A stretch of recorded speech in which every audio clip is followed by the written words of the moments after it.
Okay, here we go. Woo! We're here. And now We're I'm here. going to advertise to everyone our stream in the places that I am to advertise our stream. It is here. It is here. Oh, DYH. Wow, Twitch is really slow today for some reason. Yeah. Hey kids, we're sorry that Twitch sucks. Oh my God. It's really weird how the lighting choices in my living room really affect. I hope I'm keeping Like, older VODs. like in the back, it seems really dark now.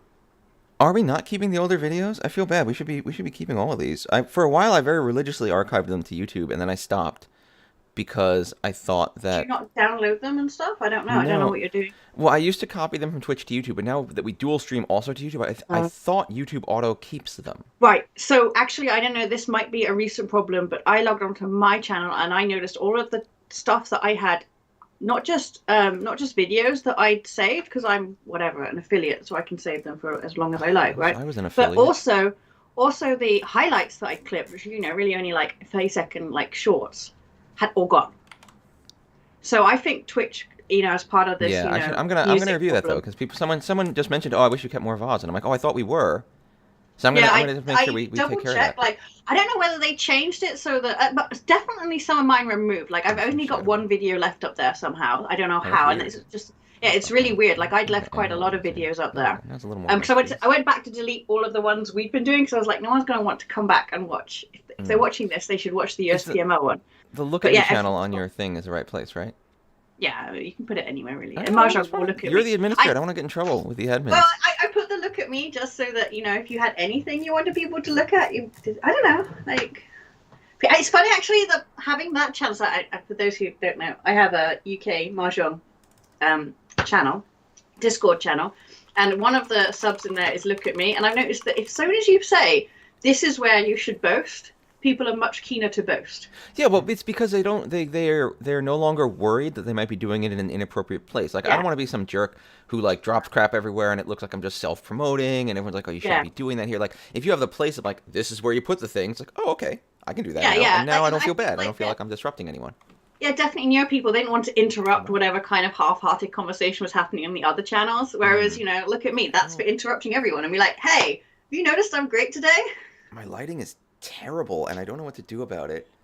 I'm annoyed because I feel like I'm super shadowy. Oh, Twitch shadow. has. Oh no, Zaps. That is Yes, a true right. treasure lost. That A true that treasure video was lost. good, right? Like, yeah, yeah, it was huge. But I don't know Get where they me. they all got deleted. Hold on. Everything got deleted, Hold so on. it wasn't me, and I'm not sure that. Like, I I'm think, gonna and try to get also, more light. So hold on. I'm gonna be back. You can talk. I'm just gonna be back in I'll a sec. talk, you talk, yeah, okay. So yeah, I don't know whether because I wasn't using any music on my stream, so I don't know what would have prompted Twitch to remove them because I know Twitch have had problems Mm, with those takedown yeah. notices. So I was wondering whether, but I don't use any music on my stream. Like the only music I've ever had Angle on of my the sun. Yeah, that stream was no good. was that god awful Final Fantasy 14 Mahjong one where the loop is like a That's a good minute or song. something. That's a catchy tune. Yeah, the sun. But The angle of the sun's just really bad right now. I need to work on my lighting. I'm sorry, everyone. My face is obviously the most important thing on the stream, and you're not getting enough of it. Um. what I'm most sad about is that your skin doesn't like sparkle where the sun hits it. Oh, that I'm not from Twilight. Yeah, I'll try harder. please do. I've been doing a lot of sit-ups, so maybe one day I Really, can have do you it. seen his chest? I don't think sit-ups is what Then if you do too many sit-ups, you become a werewolf. That's what Oh happens. shit. So what is he all like pasty? Yeah, he's really he's British. There's not much you I can don't know. do for Maybe the British host. people are attractive and cool. That's what we think. Yeah, it's funny. We think Americans are attractive and cool, so Oh, you're wrong. viva la différence. Beautiful. That's too much like work. So last night I want to see if I can find this. I don't know. Hold on. Let me see if I can find. Should I Um, be booting up any kind of mahjong stuff, you or, should. You should or boot up. I'll boot it up and I'll have it on, and then we can But what I decide want to do is whether to. I want to give a I need shout to. out, Okay. a food shout out last night. Well, a food Ooh. shout out because of last night. Um, we ordered a bunch of peanut butter cups from 4 a.m. Candy Company here in New York. and they are insane. Like, Oh. oh my god, like Do you holy have crap. pictures? Have we seen pictures of I'm these gonna link things? in the chat the gallery. I don't have a picture, but I can post them on the stream. I'm gonna link in chat the gallery. This is a 100% true Dave endorsement in that these are great people. Oh, it didn't go to Twitch. How did it not? Why did Twitch Twitch? is weird at the moment. Twitch is weird. It says internal error sending to Twitch. That's not good. So let me see if I can grab a picture of what these are like. I want to find the mint one because the mint one was like insanely cool looking. Wait, mint Um, and peanut butter? and it's a mint chocolate chip. It's actually made of Thin Mints, like the Girl Scout Thin Mint Okay, cookie. so it's not. They're There's not no all peanut peanut butter. buttery. Oh It's right, true. okay, They're not all okay. peanut buttery. I But needed to check that because I was about to judge you they hard. are all in cup format. Yeah. But I'm trying to find like good. There's ones like Malamars. Yeah, here. I can save this image. Here we go. Let me see if I can do this. Hold on. I'm freestyling this. Streaming photo album and what's a WebP? I don't want a WebP file. I want an image. This will become Mahjong content in the near future, guys. It will become Mahjong content pretty soon. But like, yeah, this is a .webp file. I don't know what that is. I'm gonna try it though. It doesn't go in self pics. It's not a pic of me. It's a pic for the stream. Thank you.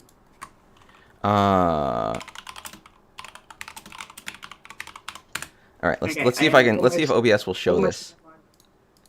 Because I have this image here, and I'm gonna replace it with a different image. I, on the other hand, are having PSN problems. What is your problem? Everyone's having problems today. That's not good. No, of course it doesn't support this weird image format. Oh wait, it does. Well, fine. Here. Behold a cross-section. I like the way you're disgruntled when it doesn't work and disgruntled when it does work. Behold a cross-section of one of their peanut butter cups. I forget which one this is. I think this is I forget what they call it. That looks like an Oreo there. It is an Oreo. It is most definitely an Oreo. Yeah. That's a Prospect Park. It's a dark chocolate peanut butter cup filled with Oreos, milk chocolate chips, and M&M cookies, I believe. Although you can't see that here. But this is like, I have a whole bunch of pictures of them that I'm trying to I think I just got diabetes listening about it. Oh, they're really intense. What we ended up doing with them, honestly, was we take one of these and we like cut it up into quarters, and then we like sampled a quarter, and we ended up only having like 3 quarters before we were like candied out for the night. Wait, is that your hand? No. This is from them. This is from the restaurant. That's not me. Oh, I was about to say. I was trying to understand. Like, do you just wear latex gloves in your house? No, I think this is them in their restaurant with their like food handling equipment, showing off some of the food they're making. Because I don't have my pictures are not easy to get at right now. They're all on my camera because I took some nice pictures. I got to Instagram them. But these are delicious. Like, oh my god, if you want to eat food, it's a great thing to eat. That does look awesome. It's pretty good. I'll bring you some when I'm allowed. Which is probably never. But well, we have vaccines now. Oh, I do have a copy. Hold on. Wait, I have the one that I sent to Discord. I can save here, and I can show you the mint one. And you know what vaccines bring hope for?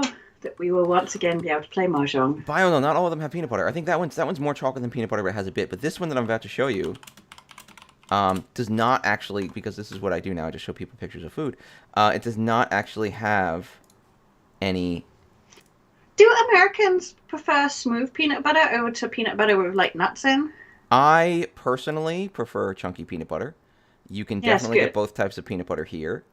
Oh my god, this is... Can I rotate this image? Judge people who like smooth peanut butter. Can I rotate? How do I rotate? This image needs to be Vaccines bring hope for a massive baby boom. It's true, that's true. I don't know, do you think people have not been doing the dirty when...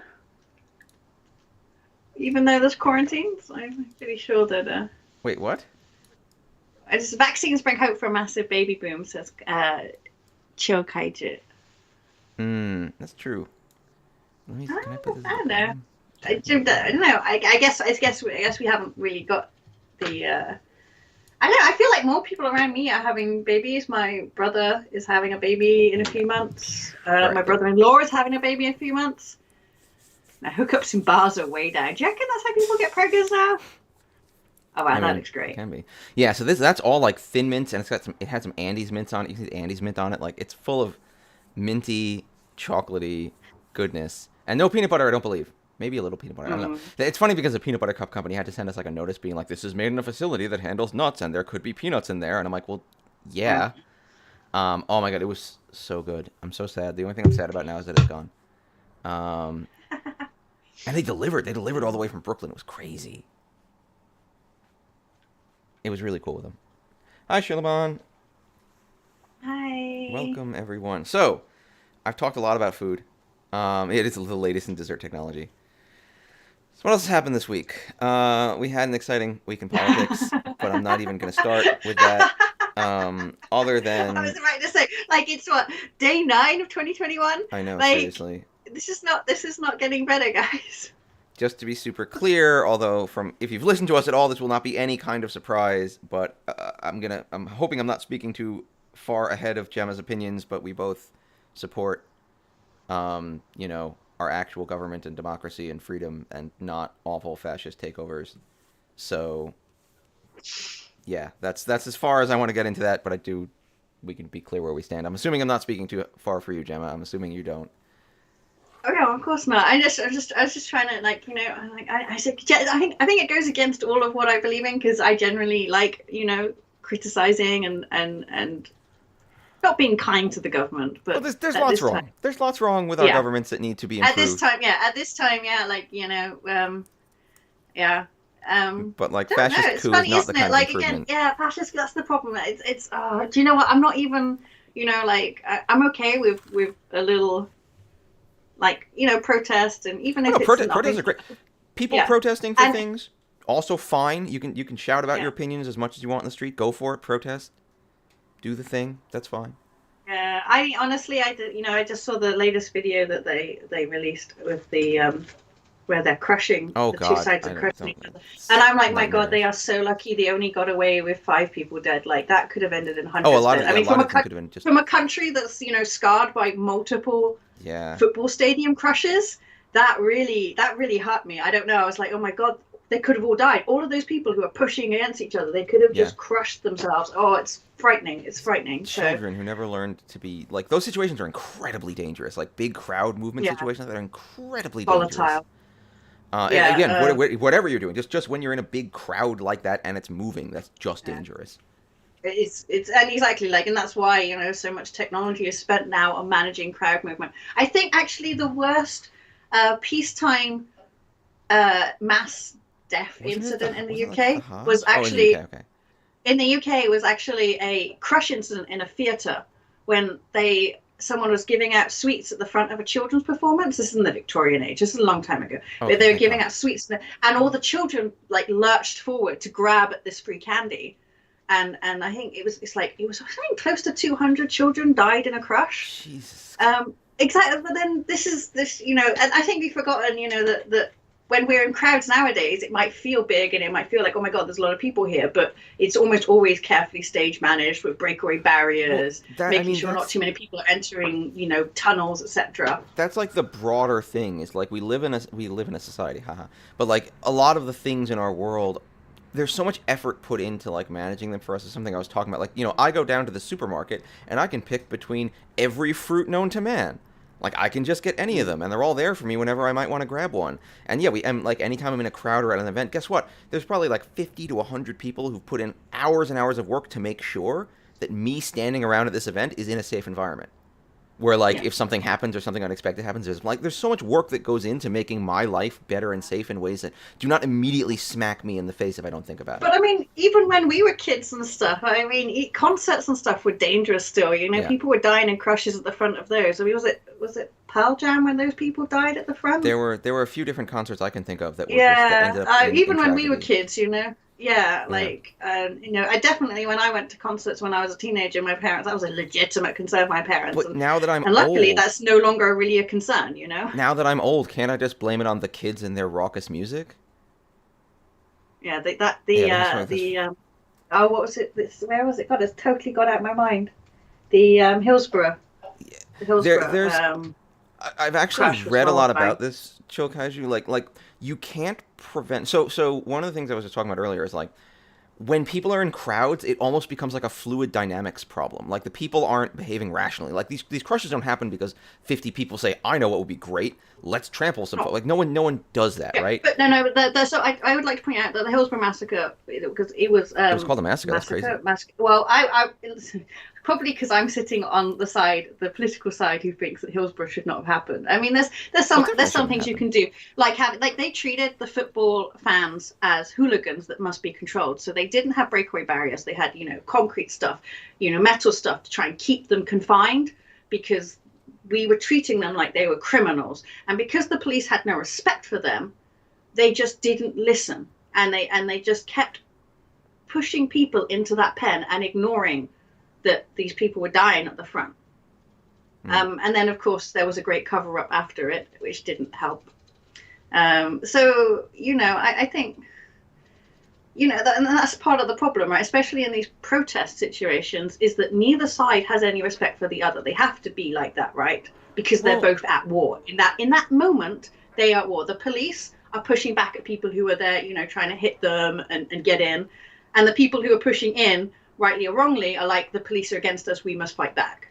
And that's how you end up with these crush situations. It's part. I mean, it's part of it, but I think what you're talking about is like things like how areas are designed and barriers and stuff like that are very different. I also would say that like crowd management situations are not the same as riot control situations. Like at a concert, or you're right, like at a football event, for example, you shouldn't be treating the crowd like rioters. I mean, maybe rioting over football is like, but in Europe, we do actually treat protest and crowd situations in a similar way, because if you can build in enough buffers, it means that you don't have you don't want huge numbers of rioters or protesters or whatever we're going to call them today running at a line of police officers in any situation, right? That's why we use things like mounted policemen, because people are less likely to throw themselves in front of a horse, funnily enough. And so when people apply to do their protest, they treat it as a crowd situation to make sure they always know which way the crowd should be moving. And if the crowd is not moving in that, then you have to have I don't know what happened at Washington. I recently found out that Washington State and Washington DC are two different places. So, oh my God! Like, oh come on, how was I supposed to know there were two different places? Hi Zardy, and yeah.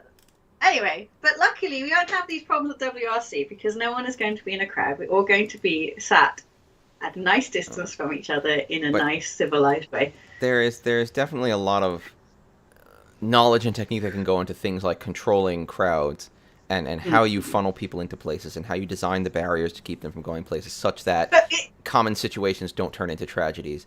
It doesn't make anything 100% guaranteed safe forever, obviously, but there's definitely been a lot more study and training and thought about how to do these things safely, such that these situations are less dangerous than they used to be at minimum. That's even like, I've done quite a few events now, and almost all of the events, as part of the health and safety documentation you have to complete, part of it is about the crowd management, like how are people going to funnel in and out of your hall in a safe manner. It's not unbelievable that someone, for example, in a nightclub could get injured in a crush situation. Some of the most very unlikely things here in the U.S. were in nightclubs, actually. Yeah, exactly. I mean, but they don't tend to pack them here, at least anymore. And again, but then the fact of the matter is, when I do an event, I have to have on the health and safety how many people are going to be in the room and what's the capacity of the room. Right. Where, like, are there more than one fire exit? So the fact, and everyone's like, oh my God, stupid documentation, health and safety, blah, blah, blah, has gone mad. But the fact that, they do that is really just to make sure that people like me, the little person who doesn't really have the knowledge and who's running their tiny, tiny little events, which have no consequence, does actually have to stop and think, before their event can go ahead. So you don't pack 20 people in a room for 50, even if you technically could. Yeah. That's just already, it's not, that's the thing, it's not just a fire hazard, it's a crowd hazard. Yeah, so you will not have to worry in WRC. No. I will not have a crowd situation. Yeah, I remember. Yeah, I remember we had to go through that in Vegas also. I mean, we were able to find venues where the capacity was far above the number of people we were putting in it, so we were well in the clear safety-wise. But we did have to look at it. We had to think about it. We had to make sure we were doing it right. For Mahjong, at least our bigger problem is how many tables. It's the people. They want us to cram more people in. They're like, "You're gonna use how many people in this huge room?" And I'm like, "We need tables." Yeah, we need tables. I'm sorry, we can't just stand them on that. Yeah, the tables kind of make it so we can't hit. I think it would actually be very difficult to max out a room's capacity in human beings with tables, with mahjong tables, Yeah, unless you're going to yeah. vertically stack them somehow. But I don't know if you remember from the palms, even when we did it, they did actually say you had to. That's why those people had set them up, right? Because there had to be a certain amount of distance Yeah, between there had to be the some room tables. for people to get out. So Like they have rules about yeah. this, and for good reason. Oh yeah, yeah. So people so people could file out and not start panicking and Yeah. trying to climb over tables and injure each other. Yeah. So yeah, it's No, there's anyway. a reason for these things, and it's good that people care about them. And yeah, let's I've not. managed to drag Dave away from the politics at least. No, I didn't want to engage in the politics. It's just not worth it. This isn't really a great venue, and frankly, as far as I'm aware, I don't really think we have much controversy over it. Like I feel like it's we can all yell about things we all kind of agree about, but like it's not really. too mahjong related. No, it's There's not been mahjong mahjong related. related controversy. There has been mahjong related controversy, and oh boy, oh boy, oh boy, oh boy, Yeah, I know. oh It's boy. difficult to talk about. I'm gonna get It a is beer, difficult. though. It is actually difficult to talk about. I'm gonna And get a beer. I need a beer. Gemma's I gonna need get a beer, We're so we're gonna talk wait for about Gemma to it. get a beer, and then we're gonna talk about controversial things. Um, but I think it's important to talk about, and I think it's important to be respectful, but also to be a little open about perspectives, and it bugs me a lot. So let me see. I'm not sure what the right series of disclaimers to put out are. Um, but let's see. Let's start at the very beginning for those who don't know. As Gemma gets herself ready, let me wait for Gemma to be here so she can yell at me to stop talking. Repeatedly, talking, she can censor Dave. me with her socialist ways. But so apparently, at some point, a set of women in Texas decided to It was start. in November. It was in It was November. in November. Okay, It was in I didn't realize when they started. In November, a set of women in Texas started a company making custom American mahjong tiles. And for their tiles, they used all kinds of colors that I think are a bit bright, a bit gaudy maybe, and they redid the faces of the tiles with their own art. And they sold these custom tiles. They had custom faces and custom colors, and they were American Mahjong shaped, and they had jokers, and it was obviously an American set. they were also very expensive. I think They were like that's key to $425 for a set. And I'm yeah. actually going to say, I don't know. As someone who's looked to source tiles, they cost a lot to Yeah. make. And if you're looking to source them in the US, Oh. I don't know how much profit they were making on each of those Yeah. sets. But like, I would say like for a small run, as you said, if they've been using any sort of factory or manufacturing capacity in the States, that you could easily run up to that amount of money. Yeah. It didn't seem crazy the price to me. And also, when Dave says they're obviously American mahjong tiles, they're also the thickness, which I don't think some of us Chinese, Reaching mahjong and Chinese mahjong rule sets that the traditional, the way proper. I'm going to say proper. Would be for them to be thick so they can stand up, right? Whereas American mahjong players, they do look a lot more like Scrabble tiles, so they're quite thin. Because American Mahjong players will usually use racks of some sort to place their tiles on. They don't depend on standing the tiles up on their own in most cases.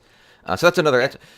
For the record, I think Tom Sloper's site is still like the best site for what are these tiles. Like he has this whole FAQ of like, well, if your tiles are like this, or if they have these features, like how to identify different tile sets. So if you're curious about that sort of thing, Tom Sloper's site is a great resource. But yeah, so this is pretty. I mean, to me at least, it was very obvious this is an American Mahjong set.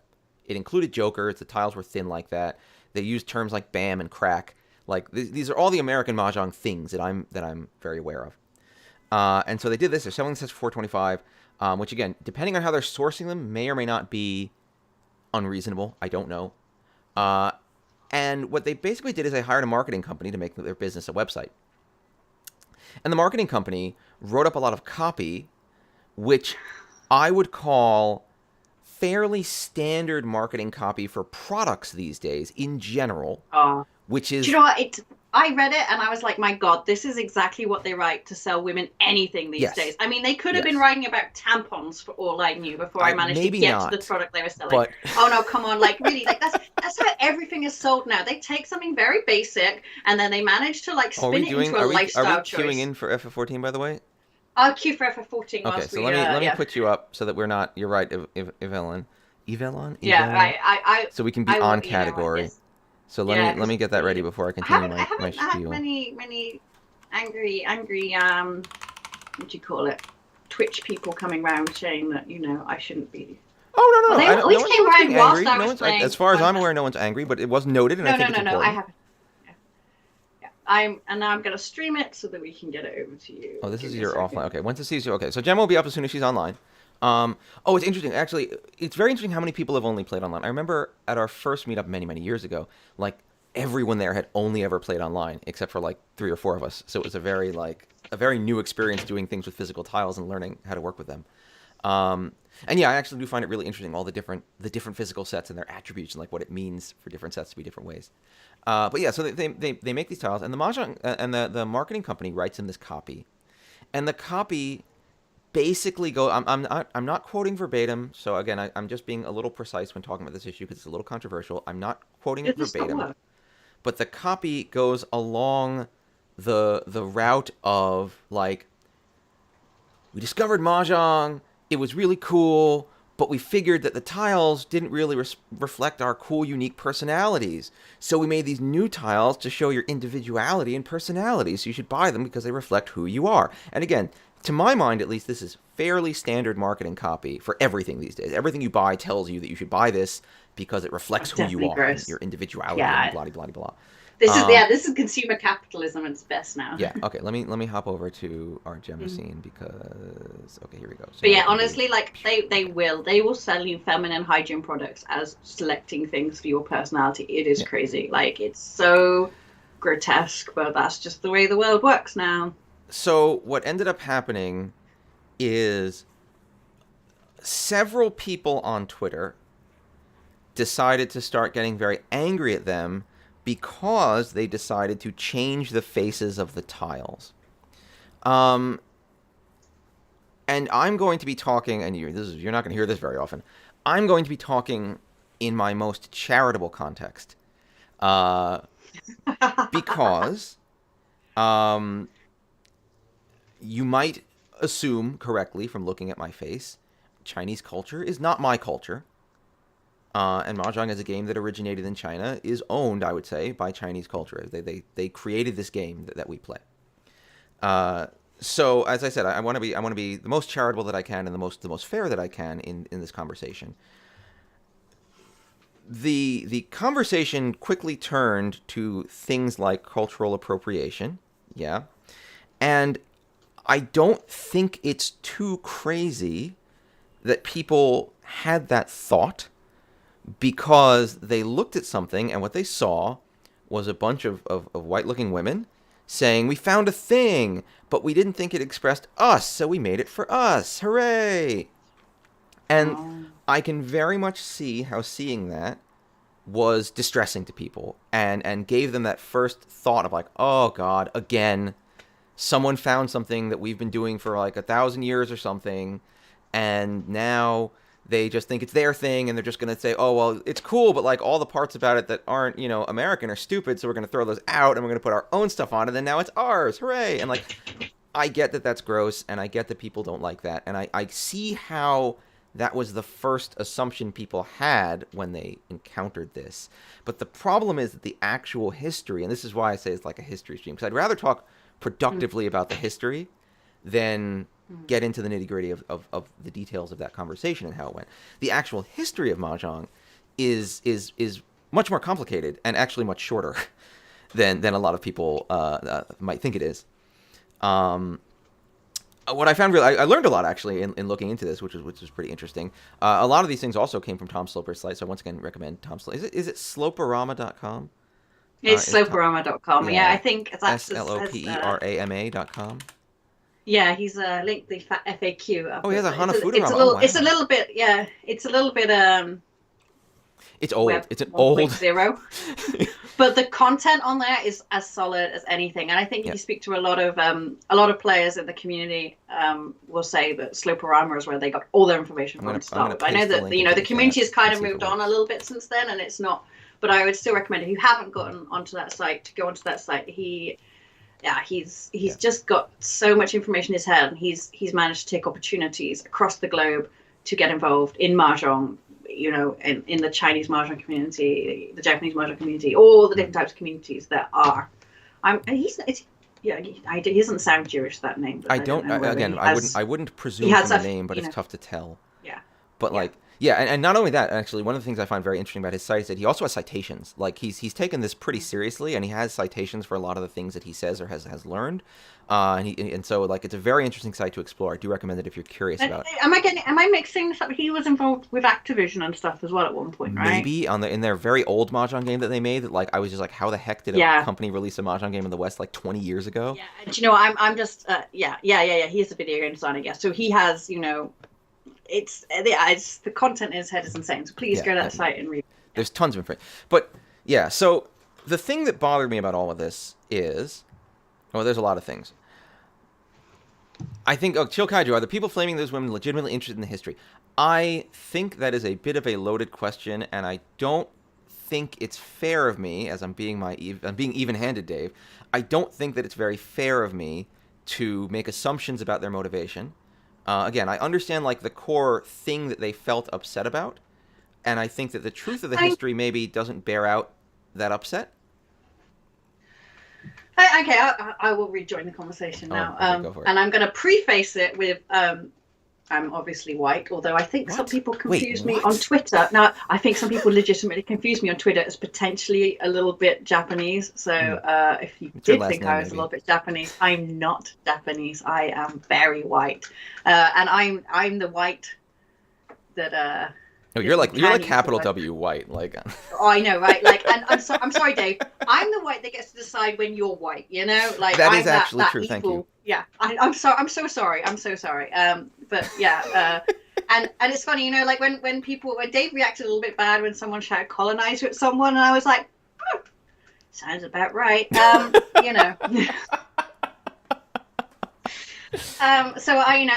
think I understand that, in general, and I will have also been tone deaf in my past when it comes to racial issues.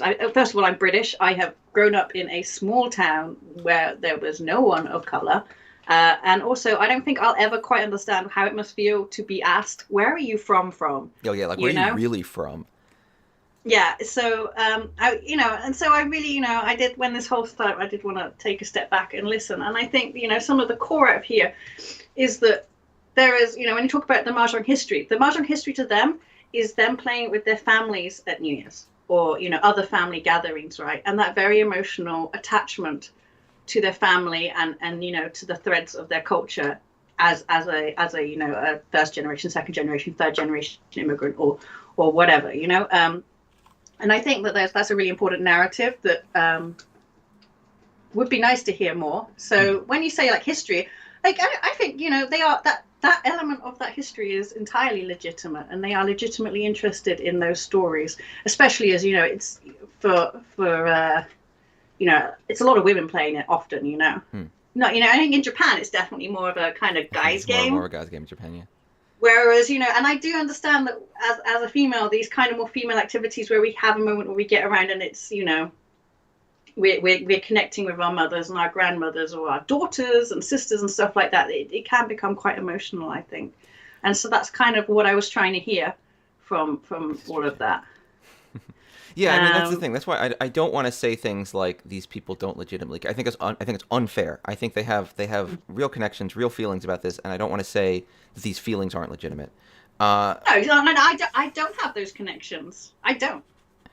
I've come to Mahjong as a competitive game. And that's actually where, for me, it's kind of half and half. Because like. Oh, it's like because you have a Jewish heritage. This is where we get into the interesting split, right? So. For those who don't know, what was so distressing about this is that these were very obviously American Mahjong sets, and most of the people commenting very obviously had never even heard of American Mahjong as a thing that existed. They would say things like, what even are jokers? What's a Charleston? I don't understand why they're doing this to the game. And what they don't understand is that American Mahjong... So... Mahjong as a game was invented in like the late 1800s. I believe the earliest sets found date back to like maybe 1860 was what I had read on Tom Sloper's site. Mid 1800s. The mid 1800s. I mean, it depends when what are you going to say? When does Mahjong start? Because it's not like someone sat down and like, All okay, right, today we invent Mahjong. there Yeah, must have like, been, no, at I one mean, point, some guy must have, or woman must have sat down and been like, all right, we're no. playing this game I just thought of. No, but then, well, I mean, but this is the problem with all games. Like, you know, again, one of the threads which I found a little bizarre was, you know, some people going, well, you know, Chinese people wouldn't change the designs of a playing card set, and I'm like, those came from China too. You know, we didn't invent those over here. Those were from China Playing too. cards were invented in China in like the 1100s. I Oh read. yeah, I thought even further back probably. I mean, Probably, play dominoes, all of these things. And the problem is with games. I mean, you know, it's like loads of the games you learn, you know, in the playground. Like they may have commonalities when you go to another school and they're playing a slightly similar game, but they have their own house rules, and that's the problem. No one sits down and go, okay, we're going to standardize, right? So I think, and I'm not going to. We don't know. I said the first evidence of Mahjong comes from the 1800s. We don't know at what, you know. It could have been played by poor people who don't get to speak. You know, didn't have the ability to like write down or codify their history. Yeah. And so around 1920, Mahjong is brought from China to America by a man, Mr. Babcock, who imports a whole ton of Mahjong sets and writes his own rules for the game in English, and starts distributing them. For the feminists out there, there's a lot of dispute whether it was him or his wife. Interesting. As well. That's actually Babcock was a bit of a twat by you know, I think, because his wife Norma Babcock. I mean, I started looking into it, and I was like, at one point, I'm going to have to actually sit down and kind of pull at this thread, because you said always heard Joseph Babcock this, and then who else would have time to be wandering around learning games than the wife? You know, I mean, again, this is all hearsay, but like if it was more of a women's game, it's possible it's something she picked up while socializing with other, you know, you're there in business with your husband. He's off doing whatever he's doing, trading and talking to people who don't want to talk to you because you're a woman. And in that era, people didn't like talking to women. It's nothing against women, but in that era, that's how it was. What are you going to do but socialize with people? And if it's their social game, maybe they'll be like, hey, come play this game with us because we're just hanging out. Who knows? The history then suddenly does become very American, though, in that he does the things which really make me cringe. Like, where he brings it over. He does go and he trademarks it, right? Well, but this is where it gets very interesting. He takes the name. The game was not known as Mahjong at that point. According to the information on Sloper said, I should say, I'm citing Tom Sloper on this, that the term Mahjong was actually reverse imported after Babcock trademarked Mahjong. MAH-JONGG was his trademark. See, I would dispute that. I would say, you know, I'll tell you, like, people who don't know, I actually have a master's degree in Chinese language and culture and all of that. So I'd say it's probably Shanghainese dialect that he's taken. It may have been more commonly known as something else in other cities, but I think Mahjong probably as a word is of Chinese origin. Curiously, I know that it goes into America as Mahjong trademarked. Yes. In the Europe, it comes here as Peng Chao, I think. Peng Chao. So yeah, we don't know. We obviously can't. I don't know if that's because we hear it in Hong Kong and it comes a different route to Britain. You know, if you think American Mahjong is colonizing, you haven't heard British Mahjong. British Mahjong is a colonization hellhole. But yeah, so it comes in as Peng Chao, right? I'm going to send you, Gemma, on Skype the relevant text from Sloper's site because I don't trust myself to be able to pronounce any of these things. I have no ability to pronounce any type of Chinese, and I don't want to just butcher it. Oh, do you know what? But I can't pronounce Cantonese. Don't ask me to pronounce Cantonese. But this is what he says about it. It was previously known by other various names, but I'm not sure. Again, I don't have any authority on this history, and I want to be really clear when I'm speaking. But it's like playing cards, right? Like it all mushes together, kind of. Like it's really hard to figure out when the first person was like, okay, this is poker, and these are the like. It probably didn't happen that way. So in the 1920s, it comes to America. Now, again, let's be. This is another like big old disclaimer and big old realism thing. American culture, Western culture in general, but American culture in particular, in the 1920s was into a big Orientalist phase where there was this weird fetishization of Asian cultures, and it was very gross and not okay. To be fair, it was Orientalist and also anti-Chinese. So I think you need to remember that there was a huge anti-Chinese American sentiment. Like probably maybe they were like, oh, we love the things that come from over there, but the ones that are here, we're going to Yeah. be awful to them. So And yeah. a lot of our love of things from over there ended up being that kind of appropriative, like, oh, let's grab this culture and put it on as a costume and dance around in it, like that kind of thing. So like again, I want to be very real that that was bad and gross and like not a good thing.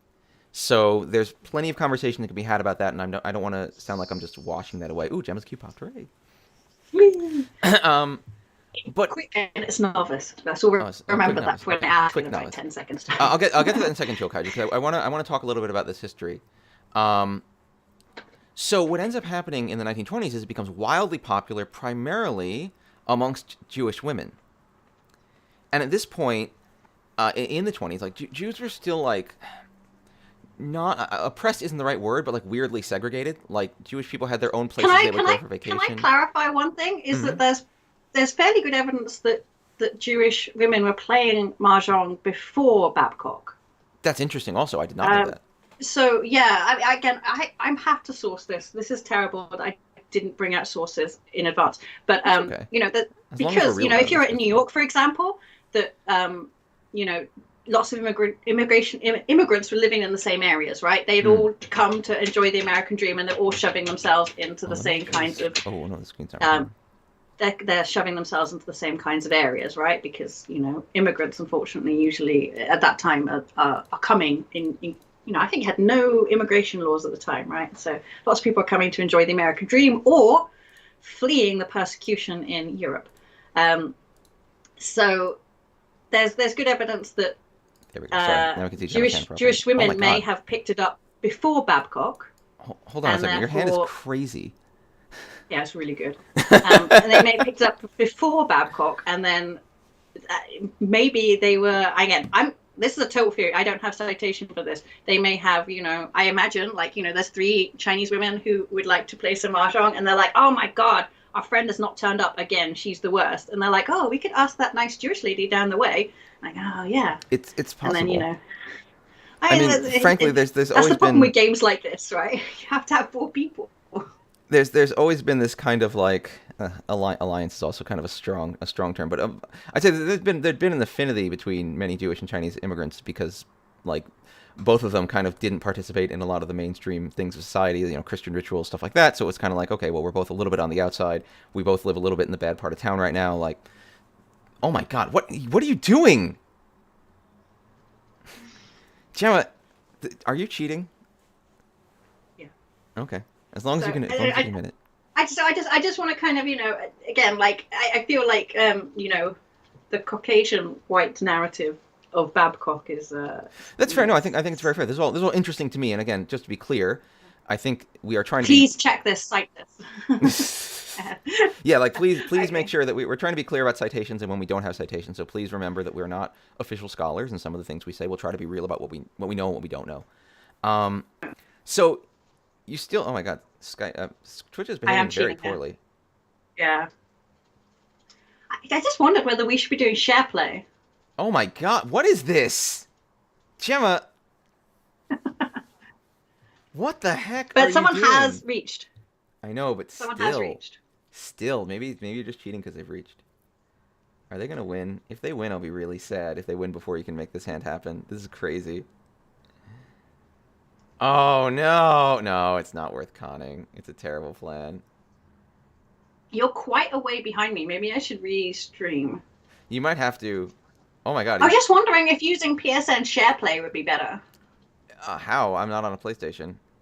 No, that's true. This is crazy. I'm sorry. I'm gonna watch them.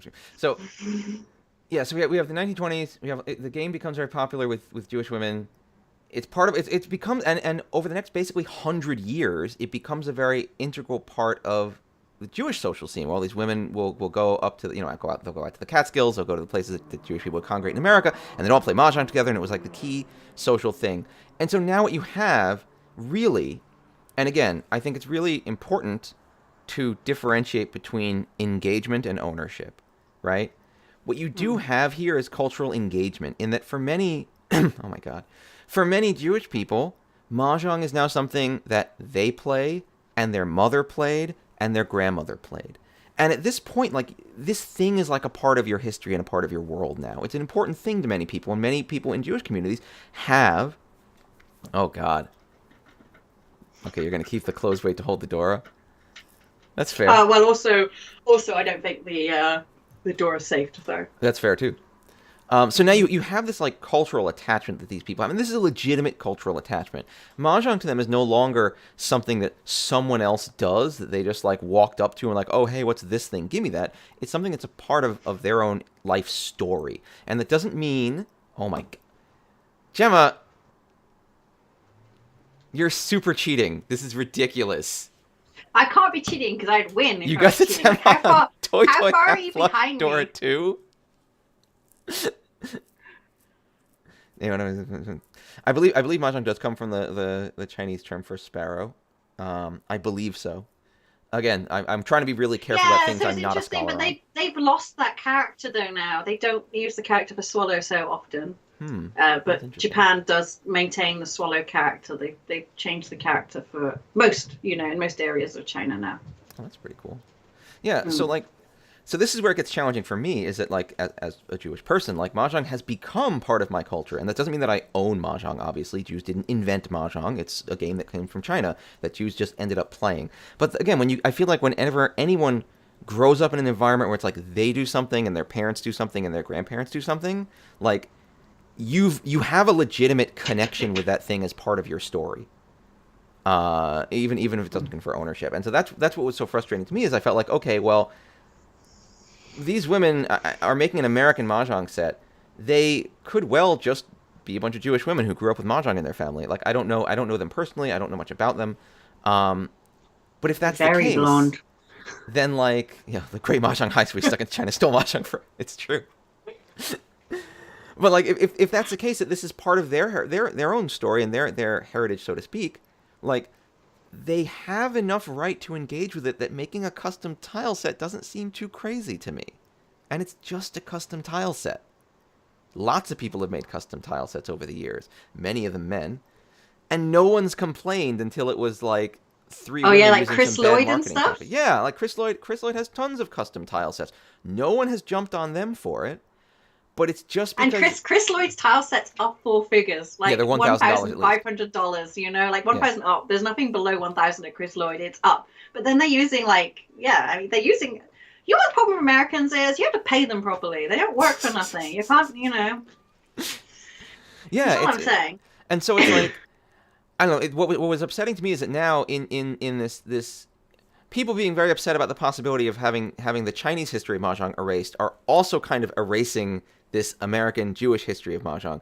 And it's a game, American Mahjong is known like throughout the Mahjong world as being its own distinct variety of Mahjong. Right? Yeah, It's and not like you know something what? that was Fuck just you, made up today. 2021, for making me have to defend American Mahjong. Fuck you, 2021.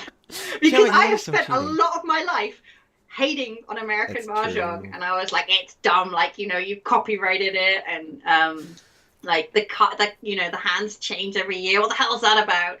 And then I was like, and then people were like, on Twitter going, American Mahjong doesn't even exist. I'm like, oh my god, it does. No, I it support it on my does. side. It's real. It is here. Yeah, like it's a real thing. It's just I don't love it, but it is real, and people do play it, and it's like recognized worldwide by everyone who's involved in Mahjong as a legitimate variety of the game, just like lots of other varieties of the game exist. And then I'm gonna step on this one, and this might be not cool, but I'm gonna step on this one. I also was a little bit uncomfortable with people saying things like Mahjong is only Chinese, because Mahjong has spread throughout Asia. There's Taiwanese Mahjong, Filipino Mahjong, Japanese Mahjong. There's lots of other, even forgetting America, there's lots of other non-Chinese cultures that have had a Mahjong tradition for a long time. And so by saying it belongs only to one culture, like, you're really nice. That's double East, half flush, no door, but still, long gun. I was like, and that was kind of where my thinking went. I was like, if American Mahjong is cultural appropriation, Ricci Mahjong is definitely cultural appropriation, because that was the colonizing power at the time that they took Mahjong and made it Mahjong-y. Oh, Richie Becky, if you want to link your podcast in case we do have Yes, Gemma, you're right, Chokaiju. And again, as I am not a member of Asian culture, like I don't really get to speak on any of that, and that's okay. It's not my place to say who does own it. The only thing that I would say is like from a strictly like scholarly perspective, the game, as far as anyone knows, was invented in China. Oh yes, from just an academic perspective. But again, I can't. And yeah, you know, I don't think anyone would Cheetor. ever claim that. I don't think anyone would ever claim. Oh bollocks. That. Well, I hope that no one would claim that it didn't. No, you know, no one's. I don't think anyone has ever said that it did not. And it's funny, if you ever go to Japan, like one of the euphemisms for playing mahjong in university is Chinese Cultural Club. Everyone knows the Chinese Cultural Club is to go and play mahjong, right? We all know that. Like, actually, if you watch, and there's a really good movie, and I really recommend it if you're into Japanese culture and society and the way they kind of relate to each other. I think it's called Chef of the Polar or something in English, and I'm pretty sure it's on Netflix, but that actually opens with a mahjong scene, and they're playing mahjong in their little laboratory area, and then they got a banner at the top that says Chinese Cultural Event. Chinese Cultural Event. Which is kind of cute, but definitely watch that movie. It's really, really interesting. If you, the Domans. They call it Doman Mahjong, so I believe it would be the Domans, which is Final Fantasy Asia, right? Well, Doman's Final Fantasy China, actually. Yeah, it's supposed to be China, right? It's basically the analog to China, as far as I'm aware. Yeah, and so again, like you have this game. It's come from everywhere. Here you go. Chef South Polar. Oh. Do you reach it, or do you dumb it? No. You're gonna wait on the 5 for the red 5 potential. Yeah, and womp. Okay, I don't know. It depends on your Netflix in your region, so it may not be available in all regions, but it has been available on our Netflix before, so it may be available in your. There you go. I put the IMDb in. It's really, really good if you are interested in Japanese culture and society. It's one of those things where I sat watching with Jen and I was like, my God, this is it. They've managed to shove it all into a movie. So yeah, if you're just starting Stormblood, Doma is basically Final Fantasy China. Kugane is Final Fantasy Japan. It's an interesting expansion. I had a fun time with the expansion. It's a good time. Oh, it is a very game. I've been really enjoying that area. Like I think it's funny how angry the Europey areas made you, and now that you're out of Europey areas, you're like much happier. Do you know what though? I can tell you exactly why, because I'm bored of that kind of fantasy. I've seen that enough times. I don't want to see it anymore. I'm bored of it. Whereas now that I'm in a fantasy world that they're drawing from their own culture and history, I'm finding it a lot more interesting. That's fair. Like I got so sick of the sodding tropes in like Realm Reborn and Realm Reborn was just rough. Yeah, and even Heaven's Word. I mean, I know quite a few people have enjoyed. I really liked Heaven's Word. I won't lie. Yeah, but I mean, again, maybe it comes from like a European focus where I'm like, oh God, really? It's true. I guess European Catholic things are still like a little snow? Exotic to me. Well, like for you, it's just like, yeah, I live here in the snow with the Catholic elves. They're unpleasant. I was going to say, like, if I lived in the snow with the Catholic elves and the British people were Catholic elves in the snow, then I'd understand why the ladies would find maybe you could get them all to vote for Elfzit. Yeah, right. I've been enjoying it. And first of all, and do you know, and I don't think this is just because of the environment, but I feel like Square Enix got into a step with designing cities. Like I played Final Fantasy VII Remake, and those cities are amazing. Like I really just enjoyed existing in those cities, and I think Kugane is it just feels more like a city, and I really enjoyed that. Kugane is really a nice place to hang out. I like it a lot. I liked Foundation and Heavensward, but I felt it was weird they split it into 2 zones, and like it didn't quite work. It's too big as well. It's funny. I don't know. Kingdom of Doma from Final. Oh, so they did that kind of thing. Doman King Kai and Trintiano, Sign Ground, what's on. Oh, that's really interesting.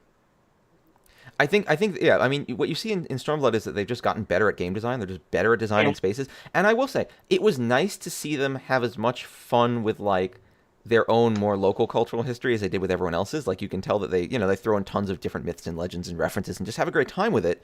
And I found it to be really, really fun on that front. Yeah. I mean, it's still a little bit tropey in places. But I've enjoyed it. But that's how the game is, right? I know, and sometimes I wonder how much of it is because I am playing the English. Lower Midgard's supposed to be the shithole, right? Yeah. Upper Midgard's supposed to be really sweet. And I will admit that I've become a little irritated with the movie and music references and the English Oh translation. no. And there's a See, lot of that going on. I thought Shadowbringers was like a little tropey, and I actually didn't love. That's Oh the my truth. god, I've not managed to that find con Shadowbringers. is distressing. Yeah. I'm just But alerting yeah, you to no, that. thank you. Yeah, nice. But does she have a Yaku?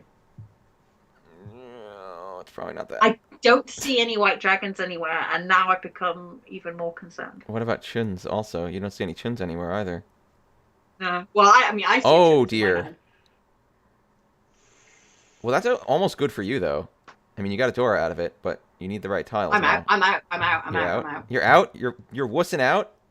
I'm wussing out. This is not. This is not for me. I don't know if I would have thrown You that win. 9 to wuss out, but You win, okay. Mitski.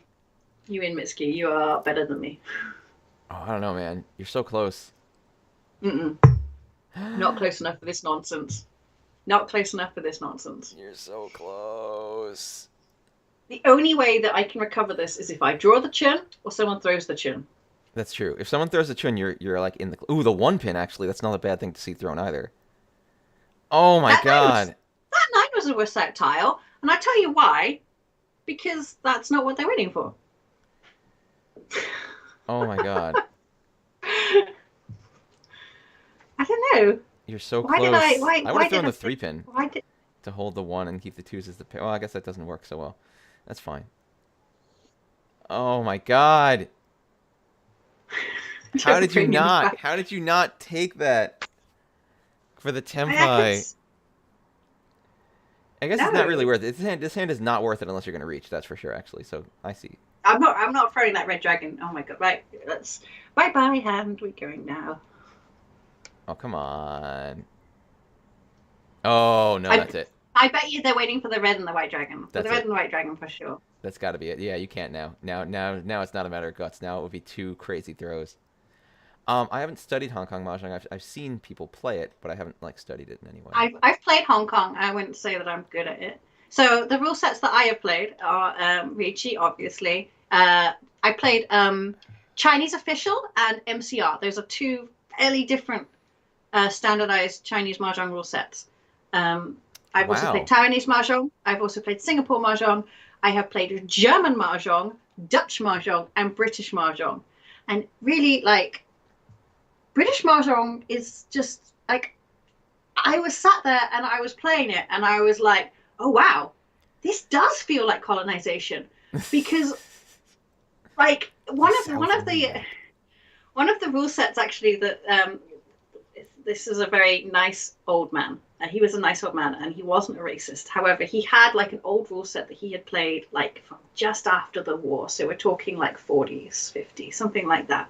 And he brought it out, and I kid you not, it was just full of racist expletives. And I'm like, and he's like, oh, you know, this is what we played when I was a young man. And I was like, yeah, we are not playing this. Yeah, we are not using any of these words. Yeah.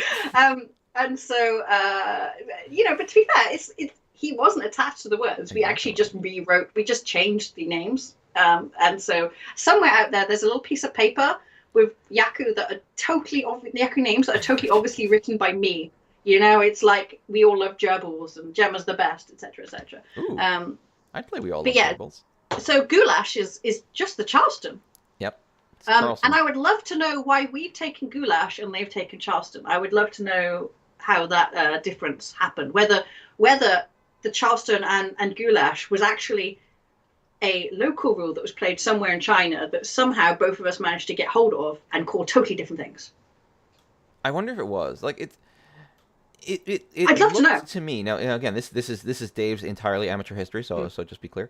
It looks to me like it's similar to a lot of the card passing that you'll see at the beginning of many trick taking games, like Hearts actually. Yeah. Where at the beginning of the game, you take some cards you don't want and you give them to someone else, and it looks like someone's just like, well, what if we did that thing we do in the one game we like, and this other game we kind of like now, and then it kind of stuck. So it might have been introduced in multiple places because it's like a known thing in existing games. Yeah, exactly. I don't know. I mean, again, that's why I think being a historian of board games must be the worst. Or super interesting, depending on how much you require definitive results. You're never going to find the answer. Yeah. It's just impossible, right? If you're happy with the idea that you might never know, It could be fun. Yeah. Because I bet you a lot of like, and you know, a lot of these games, they come from the lower ends of society, right? The people that can't read and write and you know, or bother even. They don't have the time to be like, I know, actually, I'm going to write this down and trademark it. Oh, they're gambling games, frankly. Gambling games oftentimes don't get recorded clearly because they're not legal or not 100% okay. Yeah, and it's only when slowly it moves up to the richer people that things start to get standardized and codified. Even poker. It's funny, like when you say poker now, everyone thinks Texas Hold'em, right? Like if I said we play poker, you would assume I want to play Texas Hold'em. It's not like there are so many different types of poker out there. There's also Chinese poker. You should play it. It's amazing. I have not played Chinese, but I would try it. But there is, yeah, but and that was decided that they were going to play Texas Hold'em by a group of men who were like, how are we going to make poker big? They sat there and they decided Texas Hold'em was the best one because you've got community cards. There's more community cards in Texas Hold'em than other probably superior versions of poker. Ooh. So, nice. Yeah, this is going nice well. Draw. Yeah. Yeah, I mean, so just to put a bit of a cap on the story, because we didn't actually finish the story. The whole story would happen. Basically, a lot of people yelled about this. A lot of people were very upset about this. I felt like there was a lot of kind of lack of understanding of this weird place that this is coming from, of like cultural collision, where you have something that comes from one culture, but other people in another culture have like a legitimate connection to it that they've nurtured for like 100 years, and like at the end of the day, they're making a custom tile face. Like it's. People have done this, and it doesn't seem like that big of a deal. I guess this is where I think, I don't know, I felt quite emotionally connected to some of the drama that was going down, partly because it has been my ultimate fear that a internet mob will come after me. Mm-hmm. I had a lot of problems during 2014, which was collided with Gamergate, right? Just before the 2014 WRC, Gamergate was also happening. And really, like, it was just not a good time to be on the internet. And that's a problem. Anyway, yeah, so so I was watching this go down and I was like, dear God, and I should apologize right now to all of those people who really enjoy Mahjong Soul, because I always assumed that the internet mob coming for me was going to be from some weeb that I'd insulted with my strongly held views on Mahjong Soul. And I was like, I was not expecting, because quite a few of my, liberal, quote unquote, woke friends on Facebook and Twitter were also going, we need to take these women down, and using all of the tactics which terrified me during Gamergate. They were sharing their addresses, they were sharing their names, and they were like, we need to put these women out of business. And I'm like, oh dear God, this is exactly what we never wanted to happen. Like, yeah, sure, you should definitely share your views on what these people have done, and you should definitely voice your opinions on 2 seconds. I've just got to work out what my safe tiles. Right, I'm back. and you should definitely be talking about your attachment to Mahjong. Yes, but we don't have to dox people. Really, we just never do that ever. There is no. I think there's need for that. Plenty of room for conversation about this. Like, you're right. EMP says it was the writing blurb on the webpage that upset people. And like, again, for me, I looked at that and I said, well, this seems like really standard marketing text. I could see how people could feel offended by it, and I do see how people looked at this and their first reaction was, oh God, again, it's the thing that happens all the time. So like, I don't want to sound like I'm saying there should be no conversation about it. We will not be casting Mahjong Soul, by the way, just to put that out there now. We will not be casting Mahjong Soul. Oh no, we will not. But like, sorry. I do think that the context here is important, and the fact that there is such a thing as American Mahjong, the fact that these women most likely came at Mahjong from that direction, are making something for an existing audience here in America of Americans that have been playing for 100 years. The fact that lots of people have made different tile faces all over the place. The fact that like different cultures have embraced Mahjong. The fact that certain cultures have rejected Mahjong at times. Like, it's a much more complicated thing. And just pointing at these women and being like, you stole from someone else's culture, you're terrible, and you need to, be removed, is, I think, that's this thing. Like, let's say that they could definitely learn. They could definitely learn. We can all learn. Unfortunately, they've basically been cancelled. And this is the problem. They've probably sold a lot of sets, unfortunately. Not unfortunately, and it's a weird consequence of these things when you get so much attention. They've probably sold a lot of sets. They've had to like do their big like Jen actually thought they were super cute. And Oh she was God. sharing them with her Japanese mahjong friends who also think they're super cute. And that was one thing that actually I think I did. I shared it with you. Like, it's like one like quite big guy. He had thousands of followers on Twitter. It was like he wrote like, "Oh, this is my cultural appropriation," and I was scrolling down, and then there was just like a Japanese commentator going like, "Oh, these are really cute," and I'm like, "Oh my God," saw the picture, didn't understand the words. But okay. I thought that was adorable. I was like, I love you. I mean, it reminded me a little bit of the, I don't know if you remember the Memoirs of a Geisha movie when that came out, and they hired Zhang Ziyi, right? And there was a lot of uproar in America over it. And actually, JALS financed the movie, right? Mm-hmm. And do you know what? Most of the Japanese commentation was like, "Ooh, she's a big movie star. This is great." Whereas obviously the narrative went a different way in America. Hmm. And you know, I always thought that was interesting that whereas we were like, went. Well, yeah, I mean, again, and I feel like it's different as well though, because they hired fucking Renee Zellweger for Bridget Jones, and I'll never forgive them for that. So, well, it is different, and I think again people have a lot of different perspectives of it. I feel like, and again, this is me being hypothetical about it, so I'm being a little clear. But I do feel like if I'm like Japanese in Japan, it is unlikely that I've seen lots of movies and media and television in which Japanese people are portrayed by just random white folks they brought in because they're like, oh, you're an actor. You know, like, I don't feel like, I probably, I'll be fair, don't feel like underrepresented. Well, I do feel like here in the West, there definitely has been an issue where they've been like, let's make a movie about someone from Heritage X, and we'll make sure to cast that person with a white person because they're famous. Oh my God, who was it Fu Manchu and stuff like that? Oh, and Ming the Merciless. It's horrifying when you look at it. There's a lot of like legitimate conversation. There's a lot of legitimate problems with that, and like it is true that it's like a little awkward at the other side if you say like, well, do we have to like keep some kind of weird chart where we only hire people of like certain races for certain roles? Like that seems a little weird on the other side. But I'm gonna be honest, it's pretty uncomfortable when you're making like period pieces set in places and like hiring people who are like just famous white actors to fill them up. I would, yeah, right. Well, to be fair though, like, Japan Airlines wanted their movie to make a shit ton of money, and you know what makes a shit ton of money? Huge name actress. Sure. And that was their calculation. They're like, want a shit ton of money, and also, you know, I mean, that whole Memoirs of a Geisha book and all of that. I mean, that was, you know, again, and I felt that they lost the fact that an actual Japanese woman had been entirely exploited to write that book. And I'm like, and you're worrying about this element? This is the element we're focusing on, not the fact that she gave an interview on the conditions of anonymity, and then I think he had to pay out in the end. But again, interesting. I did not know that actually. Yeah, no, it was horrifying what he did to that woman. It was not a good scene.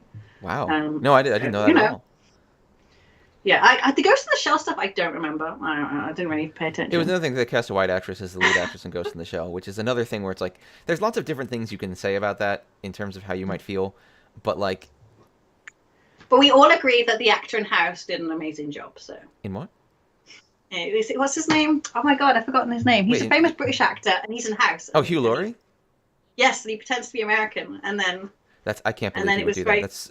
It was very upsetting to as an American, I now have the right to say that was bullshit. What is it? Yeah, I mean, honestly, like, what is it with America? Like, did you run out of actors or something? Like, we just like British actors. We think they're classy and cool. But the thing is, Walking Dead, it's full of British actors fake American accents. Like, what the hell is that? We just find it really funny to stress you people out trying to do our accent. We just love upsetting them. It's great. But yeah, so anyway, I guess coming back to the original, was like I really found it kind of terrifying that all of the people who were going like we should be kind on the internet, we shouldn't be doxing people, were basically doing that. And that means these women can't row it back now. There's no way to row it back. There's no way for them to learn. All they're going to get is they've been they've been yelled at. They've put up the requisite apology posts. They've shut off comments, and what you do is you just wait. You just wait until everyone's forgotten about you. A bunch of nice win. I'm gonna turn it back on again, off and on again. Yeah, cue again. Oh, you're gonna. Oh, okay. Gemma's gonna restart her stream, and then we're gonna queue again.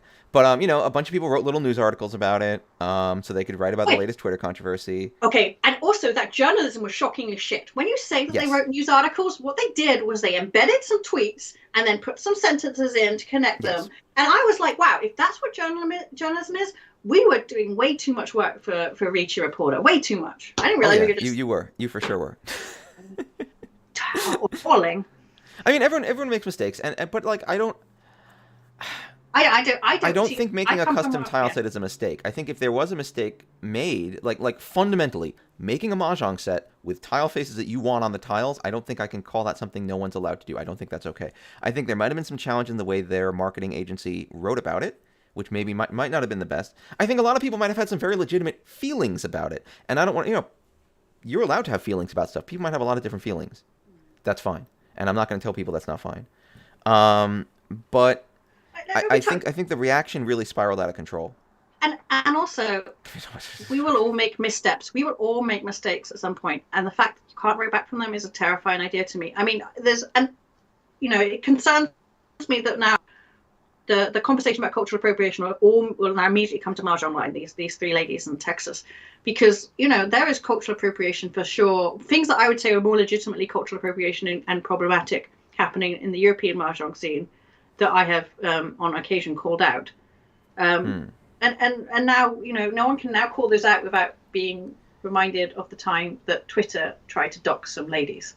I've always been concerned about, I don't know what they call it. I don't call it the chop suey font anymore, but, the Chinese menu font that people love to stick on other things. Weird cultural fetishist font that I hate because it's weird and gross. We all hate it, but, you have to remember from other perspective, what these people want to do is good in a way because they want to telegraph that they are playing a Chinese-owned game.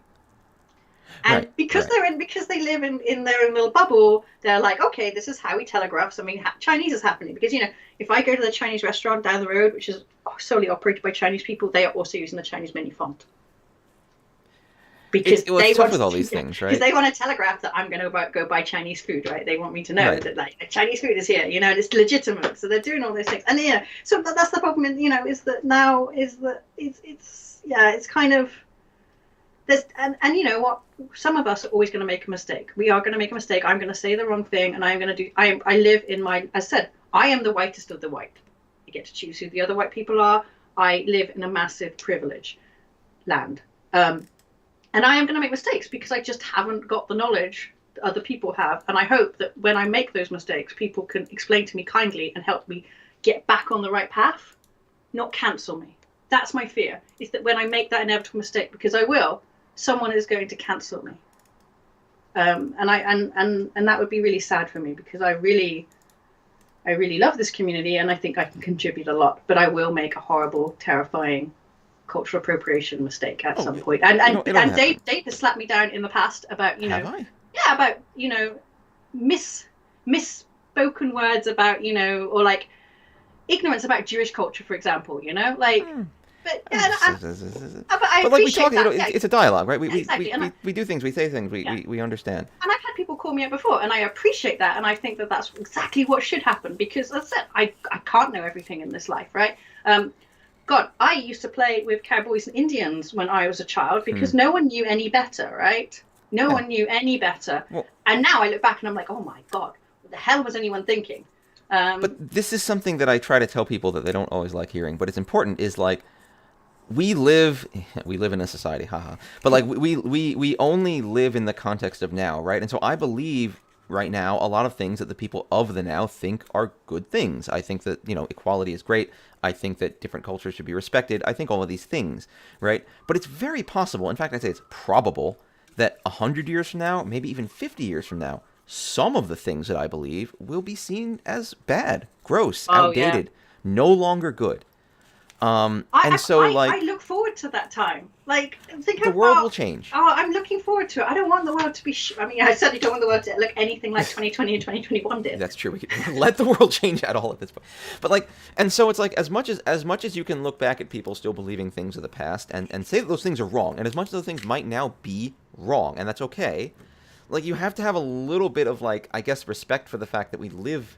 That we're hitting a moving target, and we're constantly trying to hit a moving target, and people are going to screw it up. And really, honestly, does not take that much effort to do a little bit of investigation and discover the difference between someone who is maybe a little ignorant or a little outdated or doesn't know that what they're doing isn't okay, and someone who is hateful, negative, and just doesn't care and wants and doesn't care if they're being hurtful to other people.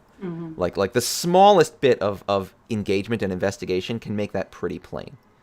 And I think that's the thing that we really owe it to ourselves and to others to do when we see something like this and when we get angry. And there could be, again, I'm not saying it's illegitimate. You see something like this, says, oh my God, it's just like that other thing. You just think to yourself for a second and say, is it really? Let me just make sure. Is there any other thing this could be? And if the answer is no, there isn't. Nope, that's bad. Then, yeah, I guess it's bad. And then you can be upset about it. Yeah, that's our Mahjong history talk, I think. Yeah. Yeah, it's a weird one though, but and I guess it, actually this then comes into the future in that I've always kind of been. It's funny. I've always been more worried about. I've always been worried about people of color representation in things like World Reach Championship, but not really so much Chinese and Japanese people. And now I wonder if I've missed opportunities. It's difficult, that isn't it? I mean, obviously WRC is we're integrated quite deeply with the Q-pop. with the Japanese groups and stuff like that. I don't, they probably most of the time haven't defended them. Well, I mean, but they're involved in every decision that's made, and they do have a very powerful veto. So, but I've always kind of wondered, like, how do we reach out to other groups? Because in the West, it's either for you, for example, for you as Asian Americans or white people. And it's true. We haven't managed to reach beyond that, and that was where I was always concerned. And this has made me take pause and think, oh, should I be finding ways to make sure that people with more familial and cultural connections can make sure that their words are heard better, and that's difficult. I mean, yes and no, Chokaiju. I think, like, it's true. First of all, yeah, if you're a public figure, if you're someone who talks to people regularly, you will put your foot in your mouth at some point. It'll just happen, and you have to be able to accept the criticism and apologize and move on and show that that you want to do better. And hopefully your mistake wasn't that bad, but who knows? But I don't think that I think there are some people. I think most people don't want to be seen as insensitive. Most people want to feel like they're being nice to other people and want to feel like they're doing the right thing. And I think many people get uncomfortable and agitated when they feel like they're in a world where they don't know how to say the right thing. And I think for a lot of people, their upsetness is like political correctness. And a lot of their upsetness at that is like, the things I thought were polite are now not polite. The things I thought were okay are now not okay. And now I don't know how to be okay. And I'm always worried that I'm wrong. And this is stressful to me. So I want to not have to think about it. But their focus isn't like, I want to hurt people. It's just, I don't like the discomfort of walking on eggshells. So I'd rather just not think about it. And that can be hurtful to people, but it's not like their intention. And then there are some people out there who are like, just gross and awful. And we should call them out as being gross and awful and deliberately hurtful, and that's terrible. But I do think those people are a minority. I think most people don't want to be harmful to others. We should talk a little bit about this Mahjong game. Although so far, I mean, well, is it 7:30? Like, how long have we been streaming? Yeah, we've been streaming for an hour and a half already. We're most of the way through our scheduled time. Oh my God. Seriously. I've got crap here, so I'm going to go for 234 Sancho. 234 Sancho. Okay, 234 Sancho seems reasonable. You got good. I am. Well, I have to be honest. I'm now at the that rich north. Yeah, this is quick mahjong. So and that 8 pin obviously causes. Oh God, yeah, that's over. See you later, game. Yeah, last game I got blocked by Haku. They wanted to scratch through. Oh no, Zardy, I'm sorry. That is always the worst because it's like it's good defense to know that tile is death, but it's also really frustrating. I feel like, Mahjong is really a battle with yourself. So I wrote a blog entry and... you didn't say that. I did. And some kind person came along and were like, Gemma, I'm surprised. Because I was reading a book. I think I said this last week. I was reading a book from a professional, Shiratori. And it was like he was ripping my heart apart because he knew exactly all the mistakes and he'd written the book just to tell me I was wrong. And so I'd taken the book and I'd gone through my replays to find examples. And I posted one up on my blog of an example that, this exactly matches... This behavior matches what he's saying is bad about my game. He doesn't mention me by name, by the way. He's very kind, but it was definitely about me. And so then I posted up, and then one really kind commenter was like, "Oh, Gemma, I'm surprised that you would make mistakes like this." And I'm like, But when you're playing a game, it's really a battle with yourself. Like, if you give it to me and I'm not in a game and I'm not emotionally invested in the hand, I'm very good at telling you what the safe tile is. However, once I've gotten into that game and I'm into that mindset, It's a I'm rough really time. fighting against myself to not throw the dangerous tile, you know, because I'm like, I'm almost Tenpai and I've got like one Dora and it could be Sanchoku and I want to throw this dangerous tile. In the cold light of day, I can tell you it's totally wrong, but that's a hand. They got the Tanyo in there also after the ones got ponged. They had it locked in. But yeah, I think people talk a lot about mahjong strategy and blah blah blah, but you really have to fight yourself to not do this stupid thing. Yeah. You also have to fight. You have to fight your good luck as much as you fight your bad luck too. Like I feel like that's the one thing. It's really easy to get carried away with your good luck and be like, "Oh, it's happening. It's all gonna work out." And it's like maybe you should just stop, take a deep breath, and not. I mean, that's the wonderful thing about mahjong, right? There's constantly different bits, and you might get one element, like I might be able to control my luck a little bit better one game, and then I'll screw it all up because I'm not controlling my emotions. Yeah. Yeah. Doing good. This hand looks pretty good though. We're moving towards Pinfu, maybe Tanya, maybe not. No Dora, but well, we actually have a Dora hanging out. The question is, will we get to use it or not? I feel like it's unlikely we will get to use this Dora. Oh, you're calling it. Oh, you're just done. You're dealer though, so yeah, it makes sense you want to just go that fast. Yeah. Oh, and it came out from across, so then it's probably not going to get grabbed by anyone at this point. I've got a large deficit here to make up, and it's because this is quick mahjong. This is East only. Yeah, you only have one round. I've only got one chance, so I really do want to just push forward and win this hand. I'm hoping that I can get Sanshoku, Tanya, Dora, which would give me 3. Pretty cool. Yeah. Yeah, which would be nice. So that's where I'm going with this. So if the 8-man or the 7-pin comes out, I'm calling. Yeah, obviously the 5-so comes out. You'll grab it. What if the 2-so comes out? Will you take it anyway? Probably at this point. Yeah, you just want to get it done. You don't want to give anyone else the air to build their own hand. I mean, it's not great. It's 2 ham, but it's good enough at this point here. Yeah, you're dealer, so you get to keep going. So it's just worth finishing. Yeah. But I am getting the bad draws. Oof. I've got some shout outs actually, which I'm going to say now before we get towards the end of the stream. Let's talk some time. First of all, Kemono Mahjong is coming to Steam on the 11th. Oh, hey, that's cool. So I haven't really played much Kemono Mahjong because I don't like playing Mahjong on my phone. It's too small. But now you don't have to. I'm too old.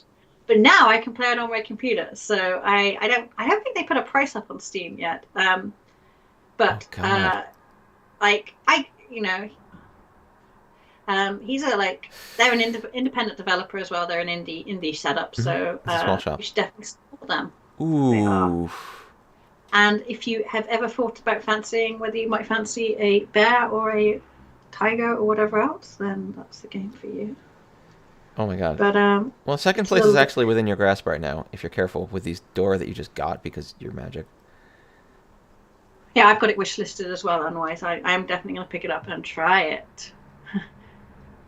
No, that's not the selling point at all. It's not. It's actually got a really nice, and it's got a really nice. Sorry. I'm not sure if Gemma can see this chat because it's from YouTube. But Thomas Chen says, "Nice to see you again, Gemma. Always remember you gave me some cool instructions on lessons you gave on Instagram for several years ago." Oh yeah, that was a while back. I should have really kept that up. Thank you. Yeah. Sorry, because we broadcast to both places, I'm acting as like chat wrangler.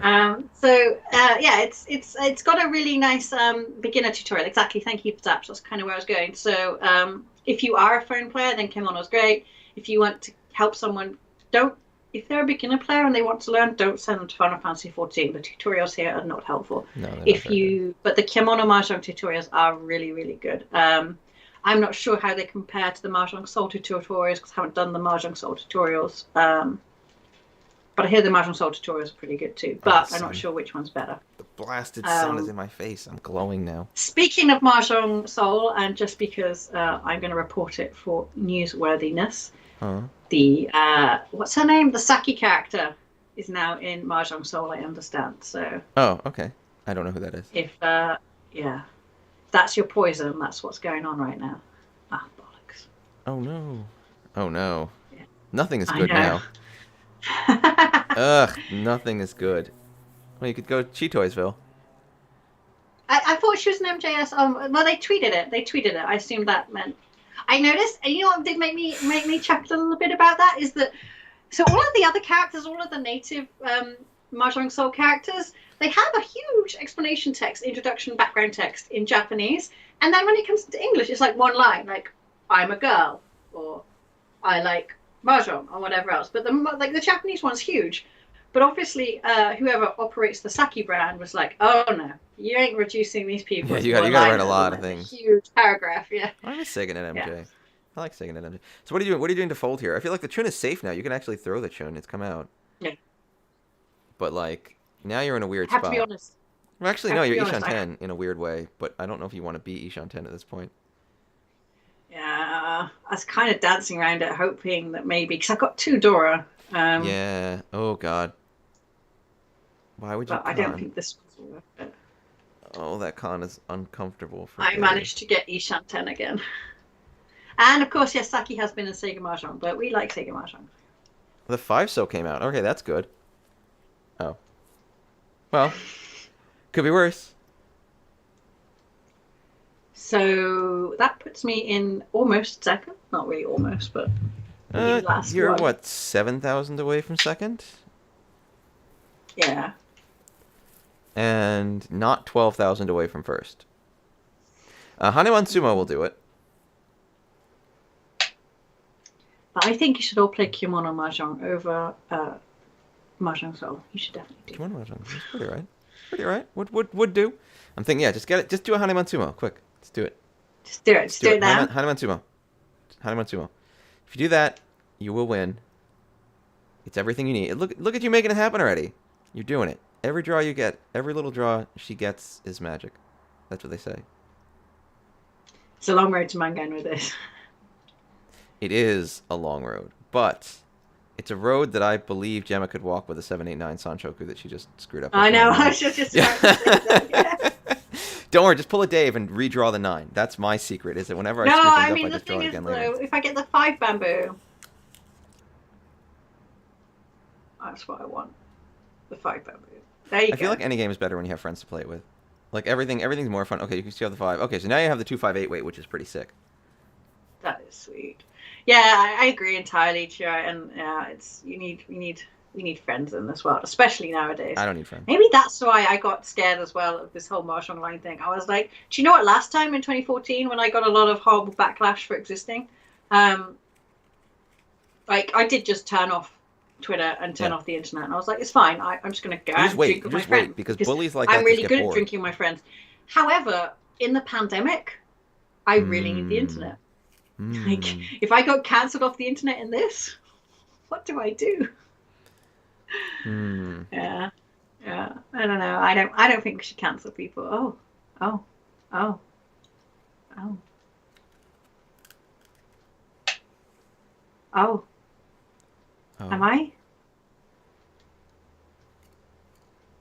I joint last?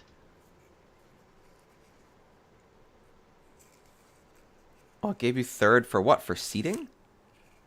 Yeah, because the person in order is the same. Oh, that's a rough third place. We do have time for another one, actually. Yeah. That went pretty quick. Yeah, that did go quick.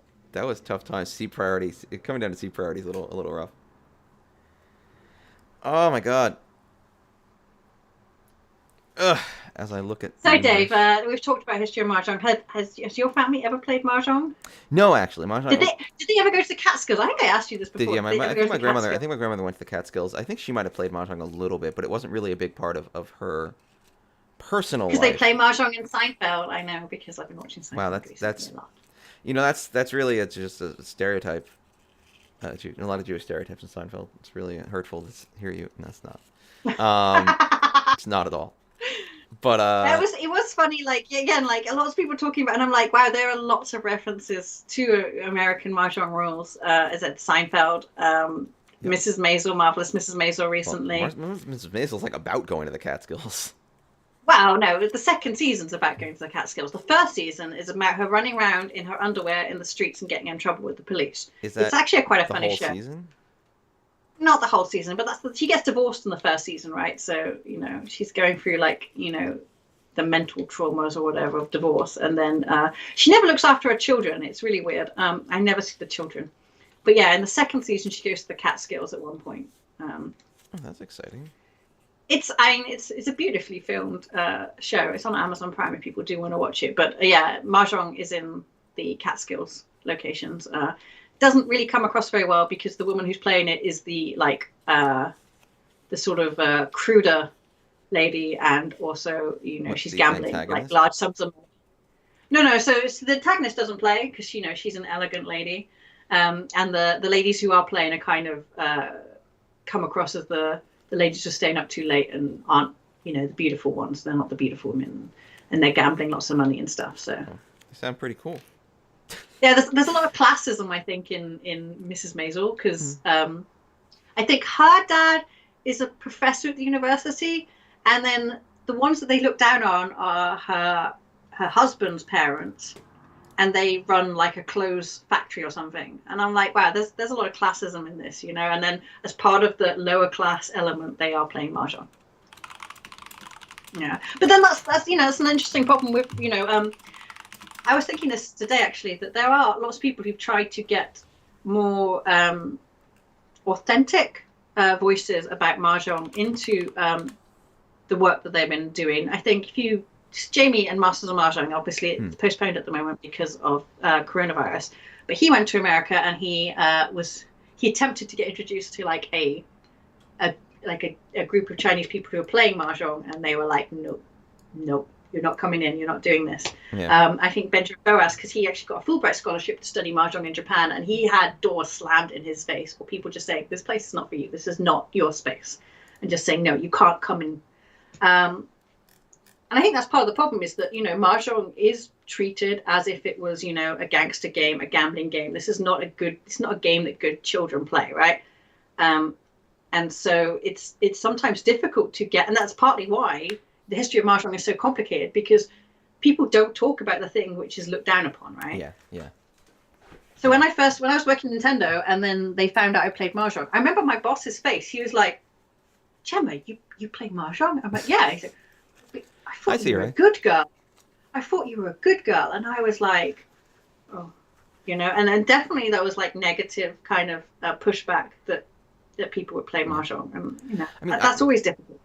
I had some similar experiences. Oh yeah, Happy New Year. We've been pretty good. It's been an exciting new year, but everything's well. But yeah, I had some similar experiences with like media people who would come to me that I've had people when they wanted to interview me about Mahjong stuff from various places, and I remember some of my Chinese state television like, oh, we want you to talk about Chinese Mahjong. I'm like, maybe you shouldn't ask me. I was kind of like, I'm not really an authority on Chinese Mahjong, and probably you should ask Chinese folks about it. And they're like, well, no Chinese folks in New York will talk to us. Yeah. Well, then it's always on the edges of legality as well, right? It's part of the problem. Like, especially in America, like if you're gambling, it's almost definitely in a gray area of legality or just illegal. And it's even when we're playing PAX, right? We're doing PAX, right? And then like some police guys came up. Police guys, they were actual police. They were literal police officers. They were police officers. I was trying to think what you'd say, because I wanted to say bobbies, because they were just like, and they came up, and it was a good thing that I wasn't at the, Grant was there. He was heading the table at the time, and it's a good thing because he has a lot of respect for uniform, police people in uniform. Like in the UK, I don't think we have quite the same level of relationship with our police. Anyway, but they were like, we've come to check you're not gambling, and they did. They were looking around the table checking that we didn't have any sort of gambling paraphernalia. And Grant was there going, no, this is we do not gamble ever. None of us gamble. This is just a board game for us. He handled it really, really well. But I think that's a problem. And you think that at any point your game could be busted. Even like I imagine at some point we managed to get into that Mahjong parlor in Tokyo to film, but really that took a lot of work. No one wanted us to film in their parlor. Because again, like, what if they get raided by the police? And this happens on a not infrequent basis, that you would get raided by the police. Yeah. I mean, we had a place in Brooklyn get raided. This was years ago. A place in Brooklyn got raided. Well, didn't someone get shot outside a mahjong parlor in New York? I think that actually did. I think so. Again, this is entirely hearsay. I'm just being really clear about this. I believe there was some kind of secret reach parlor at which that happened. What happened in Brooklyn, I believe, was that the police raided a Chinese community center where they were playing mahjong because the Yeah, officers involved were sure they were gambling, but they actually were not, or at least legally speaking, they were not. And when they hauled it yeah. into court, the judge was just like, well, did you find any actual gambling paraphernalia? And they were just like, no. And so they were like, Yeah. well, bye. Like, what you did was totally out of line. And then I think there was another case that I came up with where they did find a place where it was considered gambling. So there's been, it's not But unheard then, of. yeah, no one wants to be at the whim of a judge. No, no, well, no one's be in court. I don't want to be in court. I don't want to go to court because people think I'm gambling. Yeah, Um, so you're right. You're right. It's a very Western experience it for is. people It is. to, And and I mean the it's other. interesting. Like even like now, I think we used to recommend Shibuton, for example, as a mahjong parlor in Tokyo that foreigners could go to, and now they really don't seem to like foreigners coming to their Hmm. parlor anymore. They just don't want the problems, I guess. I mean, You to know. be fair, I've had very opposite experiences too, with people being very positive. Like I remember when we bought our first mahjong table. This is like maybe 2006. It was a long time ago. But we went down to Chinatown. We bought a mahjong table and we're dragging it out, and a bunch of older gentlemen came up to us and they were Is just this like, is this schlepping? Is this yeah, schlepping? we were schlepping it. We were definitely schlepping it. I used Um, the word schlep wrongly the other last week, no, and Dave that's a corrected schlep. me. You 'Cause- you got you got your schlep correct in this case. So we're schlepping right, this okay, table, good. trying to figure out how to get it back to our apartment. But a bunch of older guys came up to us and they were just like, hey, do you know what that is? And we were like, yeah, of course. We bought this mahjong table. We were going to play mahjong, and they were super excited. They're like, you go do that. That's awesome, because they were just happy people were playing mahjong. And I think there's plenty of positive people out there as well. I don't mean to sound like people are unilaterally It's negative or it's gatekeeping. almost always the older folk as well, Mm, because they don't give a shit so much anymore they about don't. society. I feel They like don't. they're like, oh yeah, come, come, They're come, just like, yes, it's let's do fine. this Just do it. thing. Thing. It's fun time. We'll just all do it together. It'll be great. I'll And tell you like, now, we've lived enough years to tell you it doesn't matter.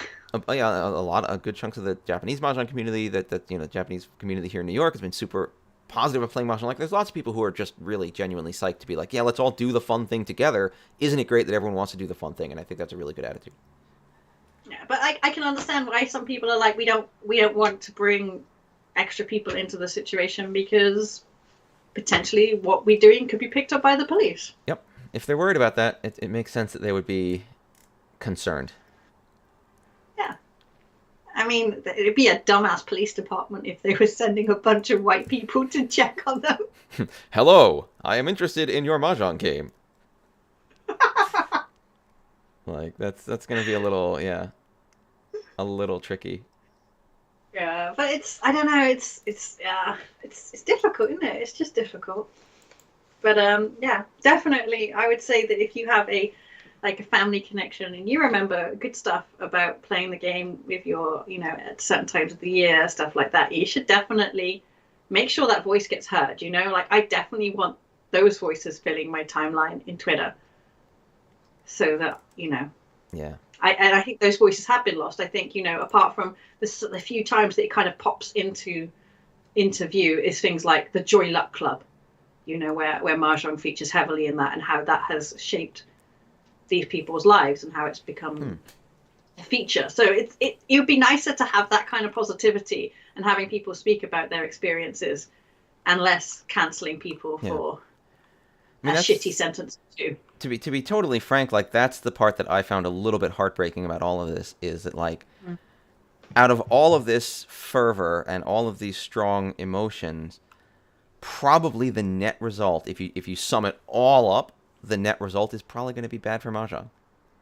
It's probably going to be people pushed away from the game, people who think, oh, I can't do this or I shouldn't do this, and the net result is probably not going to be good, and that makes me sad. That's distressing to me, knowing that for the next few years, when I talk to people about mahjong, I'm probably going to have to hear about this and explain this to them, and get through this to them, as to, like, why actually mahjong is good, and you should do it and it's fine. And I think that, I don't know, if you do care about mahjong, then we should find ways to have these conversations that won't push people away from mahjong. Yeah. And I'm saying that very carefully, because I don't want to say that we should. shouldn't have the conversation. I don't want to say this is not okay to talk about. Oh, Um, definitely. But it'd be nicer to have the good story, these positive stories, about the cultural connection Mm. embedded into the community more. Mm. I don't know how we do that, and that's difficult for me to achieve, not having those experiences myself. Actually, do you know what's funny? My grandparents did actually have a mahjong set. I don't know what they did with it, but No one's on your queue. This is weird. I guess you I know, scared them right? all They away were with your aggressive with play. my hot third place. Yeah. Oh yeah. So American Mahjong. In order to play American Mahjong, you need a card that describes the winning hand. This card is sold, and you're supposed to buy one. Okay, you should separate American Mahjong and NMJL. So Oh, that's NMGL is true. the I'm sorry. National Mahjong League, and they sell their card. There are other cards available that are popular. The NMJL card is obviously the most popular, and I railed a lot about how this is literally the most American thing I can think of to sell people, to change the hands every year and sell people what is a $7 card or something. But to the credit of all of the ladies who work to sell these cards and distribute these cards, they do it for charity. If you buy it from a lady who's distributing, money is going to charity. And I think that's a significant, element of the American Mahjong community, in that they believe and want to participate in charity. Hmm. That's interesting. I didn't realize Giant Bomb was doing any kind of Mahjong stuff. Oh wow. Oh, they weren't. They don't any merch anymore. Do you know what? I actually, oh god, I can't find the merchandise. I did actually, and then didn't have time to finish it. But I do actually have my. Oh yes, things like this. If anyone wants to buy this, I am going to be selling this year. I did not design it. Someone of an Asian face designed it, so I'm not going to get in trouble. No, honestly, this is from one of the professionals. I got one of the Japanese professionals from JPML, Nao-chan Ogasahara. She does some beautiful mahjong designs. So I will be trying to sell these to you. Ooh. In Europe and America, and the money also goes to her, obviously. Interesting. But yes.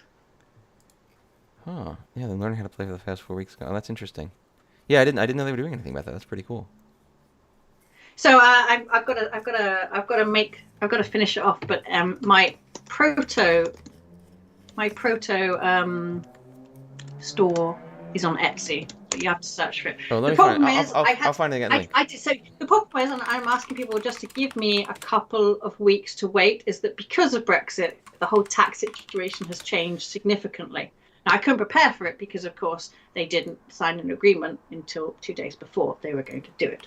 So now everyone is kind of trying to work out how to do this. How do I find this on Etsy? Oh, it's a pain in the ass. Do you know, it's because I'm not popular enough. They probably just took it off or something. Bastards. Well, I want to link it to people. Oh. Let me see if I can find it. Yeah.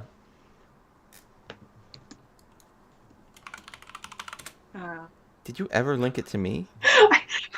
Do you know what? Sorry, I went through my Etsy history, and one of it is official VIP white privilege card. It's pretty funny. I did like that. Oh, hold on. I think I just searched for it and found your shop. Let me just make sure this is right, and then I'll link it to everyone. How do I go to the... This is the shop, but oh wait, is this just it? I think this is just it. I don't have much on it, yeah. Yeah, here we go. Okay, I'm linking it here. We're going to post the link in the chat. All right. To take your tile shop. This is the right shop. This is the official Gemma licensed shop. In which you can purchase these things. So if you want these things, that's where to go get them. That's where our hot Mahjong merch. The t-shirts are actually pretty nice. So interesting conversation about t-shirts is I managed to screw them up several times. Like I had to buy them, make sure that but now I wear them at the gym, the slightly screwed up ones, so it's fine. It worked out okay for me. So I'm hopefully adding more design, and you can see a wonderful picture of Ogasahara. So I will not be accused, luckily, of culturally appropriating. So. Well, you didn't. You properly credited your designer. Oh god, I went out driving their motorcycles. I don't know if we're gonna get another Q-pop today. No, I know. I was a bit worried about that. I'm a little sad about that. Um, I feel like I was playing some good Mahjong, actually. yeah, no, I think you're doing pretty okay. We just had a lot Mm. to talk about with all this drama and shenanigans.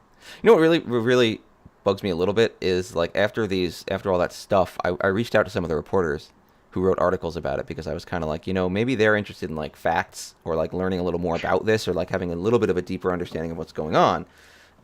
And no one read my messages. Like my messages are just left unread. Oh, I know. It And really makes me despair in journalism. Just full that, yeah, stop I was now. gonna say it bugs me a little bit because like they're not obligated to listen to me, but like to some degree, if someone does say like, "Hey, there are facts in your story that might not be correct," like, shouldn't you be interested enough to read their message? Like, you'd think that they would at least like look at that. Because they're not. They're just churning. They've Mm. seen something on Twitter. They stuck some Twitter tweet embedded links in, and they Well, put some the sentences in, and CNN it's all article the had same sentences. a little Oh, bit more I meat didn't to see it. the Yeah, they did a little CNN bit more work article. on the CNN article. I mean, CNN, so they have standards. Um, It's but yeah, like, that was disappointing.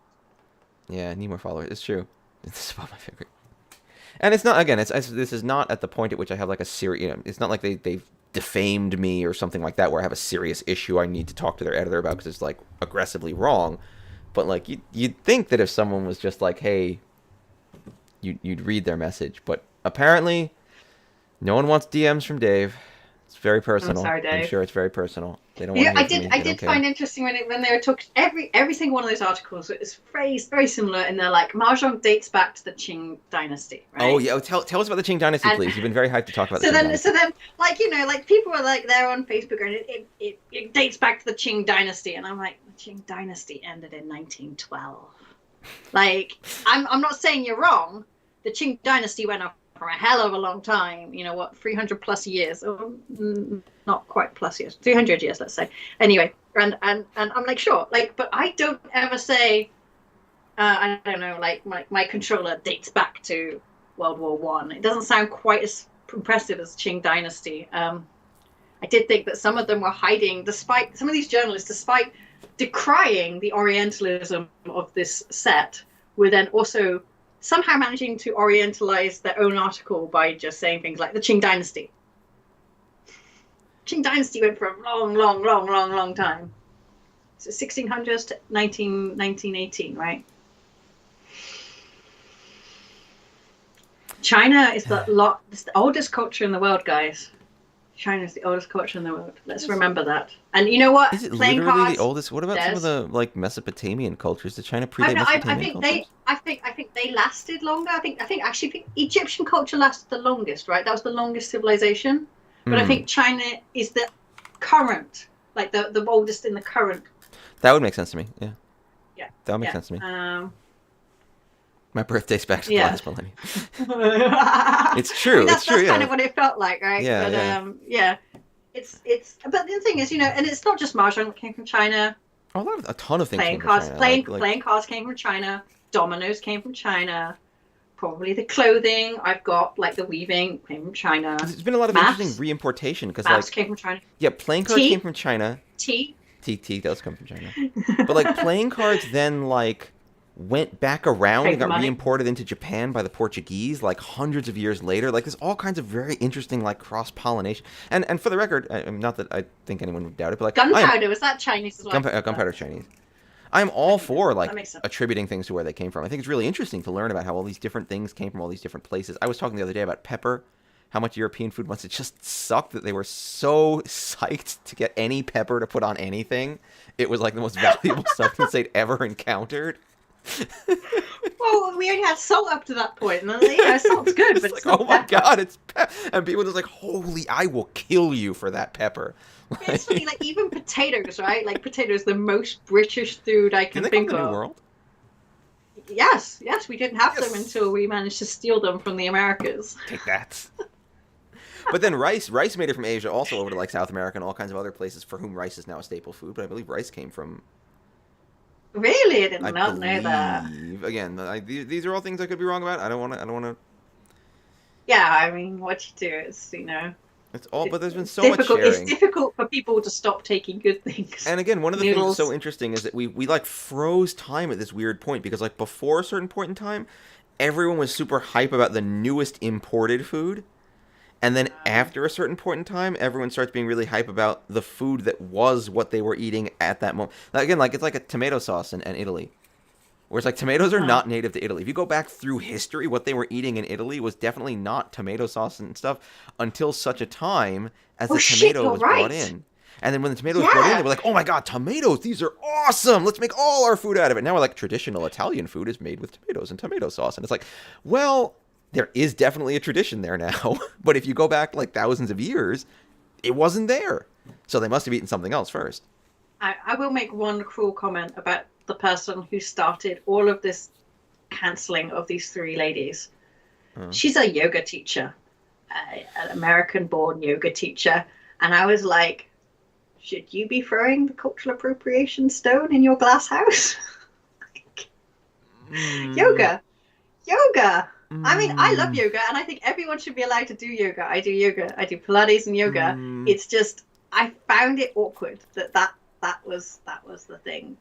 Yoga. I would also say if I'm gonna, you know what? If you're gonna jump into the fire, I'll jump into the fire a little bit. Same person is also very into Christianity, which you're free to have your religious beliefs. I don't judge. Do Christians like yoga? Like I don't know. They kicked my yoga class out of the hall, out of the parish hall, because they were worried that we were like summoning Satan or something. Oh God. Yeah, people get some weird ideas about yoga. Like even my gran was like, "Oh, you can't do yoga. You know, that's like a foreign religion or something." And I'm like, "Okay, wait, what?" Oh, and Jesus. I'm sorry, Dave. I didn't appropriately attribute your people to I was Jesus. Gonna say there's the whole thing where, you know, Jesus, the whole Old Testament, you guys oh, this is great. I bet we wrote it. Do you know what? I prefer the Jesus with the blue eyes and the kind of mousy blonde very hair, you know? white Jesus. Very white, incredibly unreasonably muscly Jesus.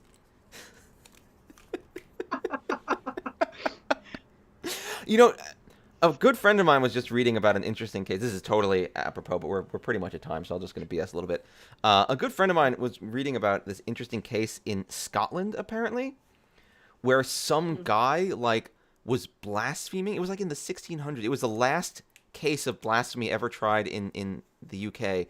And this person was, like, blaspheming, being like, well, Jesus was just a magician from Egypt, and I prefer Muhammad to Jesus, and I don't think God's real. And he was BSing a lot, and he BSed so much that his friends reported him to the church at the time because they thought that what they do was like just throw him in jail until he said he was sorry. But instead, apparently, because like the Anglican Church was really mad about everything, and apparently the Scottish Anglican Church was like incredibly mad about everything, they fast-tracked his trial so that... I don't think you could say Scottish Anglican, by the way. Am I not? I'm sorry. Again, I don't want to be that... It's the Church of Scotland. The Church, sorry, they're not so hot on the word Anglican. Fair. But the church in the area, the Church of Scotland, was apparently so hype and so angry about everything that they, before anyone else could like mention that maybe this wasn't a good idea, they fast-tracked his trial and instantly executed him.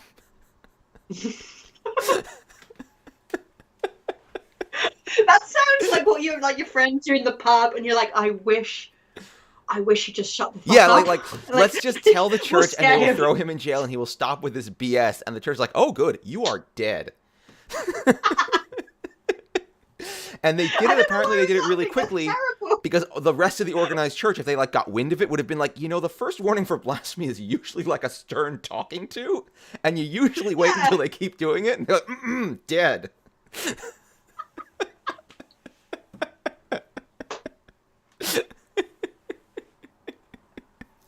I would have felt really bad. I know. I laugh about it because it happened so many hundreds of years ago. It happened a long time ago. That's really awful. We were talking about a lot of the history of. We were talking about those tiles. We were talking about the history of American Mahjong and Chinese Mahjong, and like how these cultural conversations are oftentimes more complicated, or can be more complicated, and stuff like that. I feel like we've come around and proven the point though that white people are awful because we do take things like Jesus and literally reskin him. It does happen, and that's the thing. I don't want to be one of those people who sits around and be like, no, nothing ever happens and everything's always... No, it does happen. People do just snatch stuff from other people and take it, and it can be uncomfortable. And that's why we have to have discussions about it and figure out what's going on and whether has something wrong happened or is there just more to understand about people's connections to But these as I things. said, I feel like what I would like is everyone to be kind to each other. Like people are going to make shitty, awful mistakes, really, Well, really awful mistakes. yeah, I As would say long as you haven't literally stood in front of the White House and incited a mob, your mistake is not all that bad. I usually say you should. It's hard sometimes, I think, to constantly engage with everyone and and hope that they're in good faith when you're constant. I recognize that there are situations where you're going to constantly see people kind of kicking you, and you're just like, oh my god,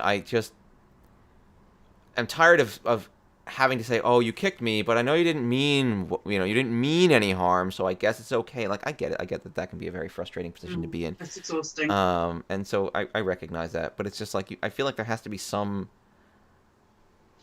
I feel like Sometimes if you're people aren't acting doxing, in if bad people are faith. getting, if people are getting doxed, you've gone too far. The mob has gone too far. Yeah, agree. Mm.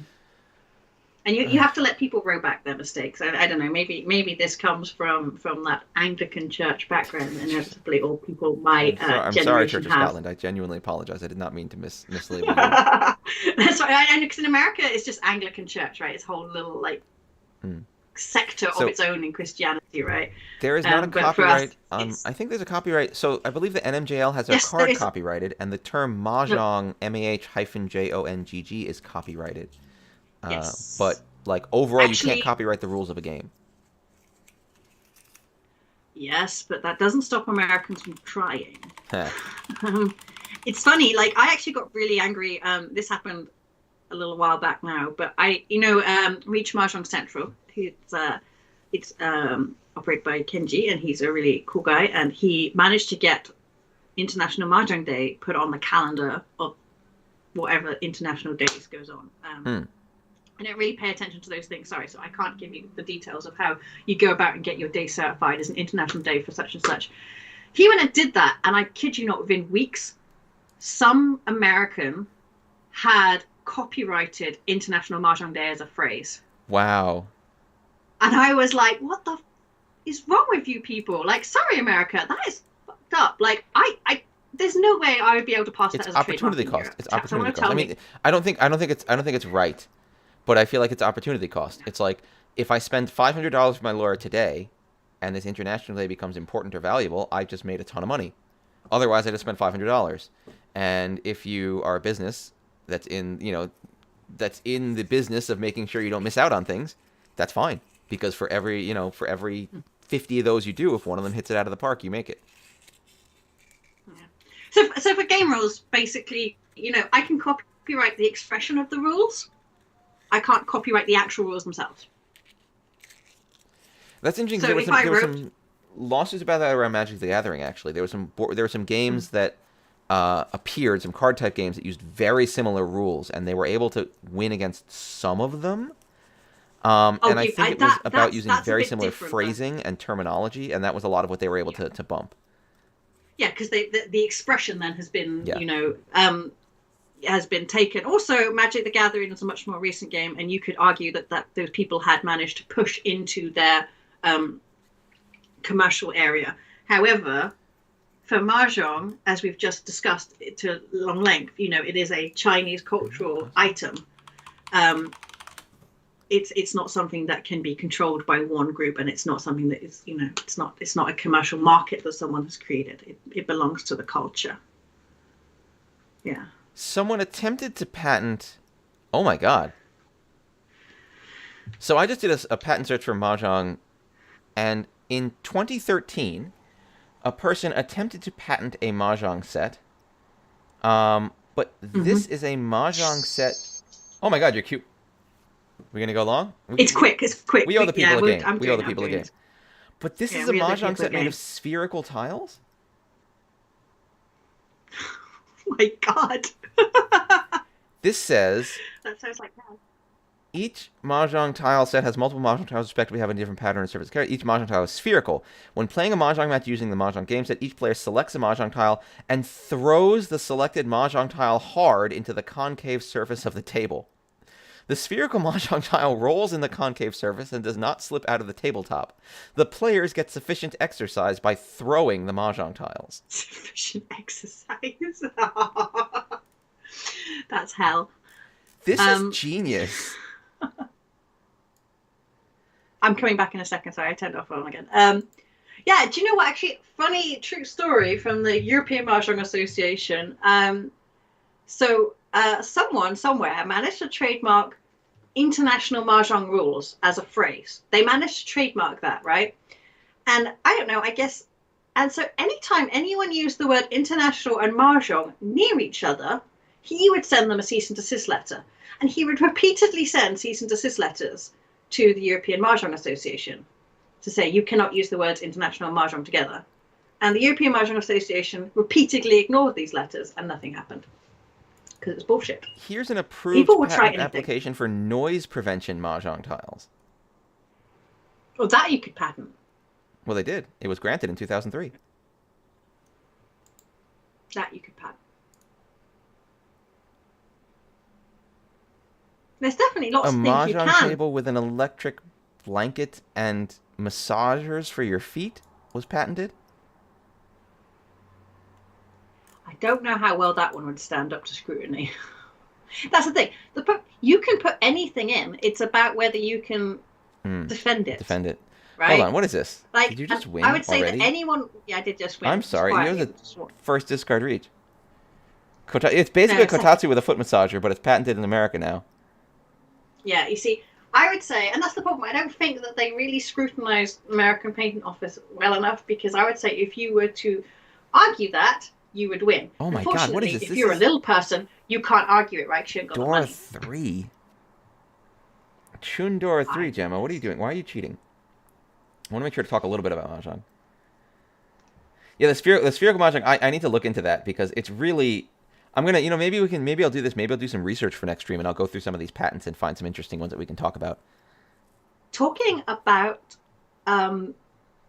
quirky mahjong tiles, did you see what I linked to you in Discord this morning? No, what did you link me? Maybe I did. Maybe New York Yankees. Oh, the New York Yankees mahjong set. Is that an official one, or is they using the logo without permission? Don't know, but you need to find out, and you need to purchase one. Do I? I do. You need to give it to Moripon. He loves the Yankees. Yeah, well, Moriyama, my father? my not boss, my Japanese father that I never had. No, but like the gentleman who's really works on WRC hard for the Japanese side, he loves the New York Yankees. If I can get a spherical mahjong set, I will stream it. I don't know if this was ever produced. And I don't understand their idea of like exercise based on this, but maybe it's cool. Oh my god. What you need to find a way to do is to make this Mahjong. Mahjong. Apparently I throw them on. They're like medicine ball mahjong. I'm just like throwing it for exercise. I don't know. Oh my god. Gemma. Just post that onto Twitter and see if people lose their minds about that. I mean, they should lose their minds. But not for appropriation reasons. You gotta stop cheating. Weird. This is too good. I know. Will you con the one mon if it comes out? It's a good question, Dave. That's a good question. Would you con the one mon if you drew it? Yeah, if I drew it, for sure I'd can it. Why wouldn't you? I don't know. Keep it secret that you have all the Dora.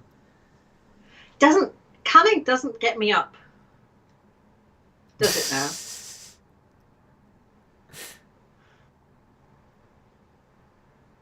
I don't know what to do. I just do it. Fuck it, man. Just fucking do it. There you go. Oh, look at that. Look at that. Conning doesn't get me up. Conning doesn't get me anything. Oh, yeah. Oh, yeah. I would call that hand a Kanemon. Oh, that's a top tier Dave joke right there. I don't like Saki. It's like cats. You have to be like, I don't want it. No, I don't. A Kanemon. Yeah, he did say that. I did say a Kanemon.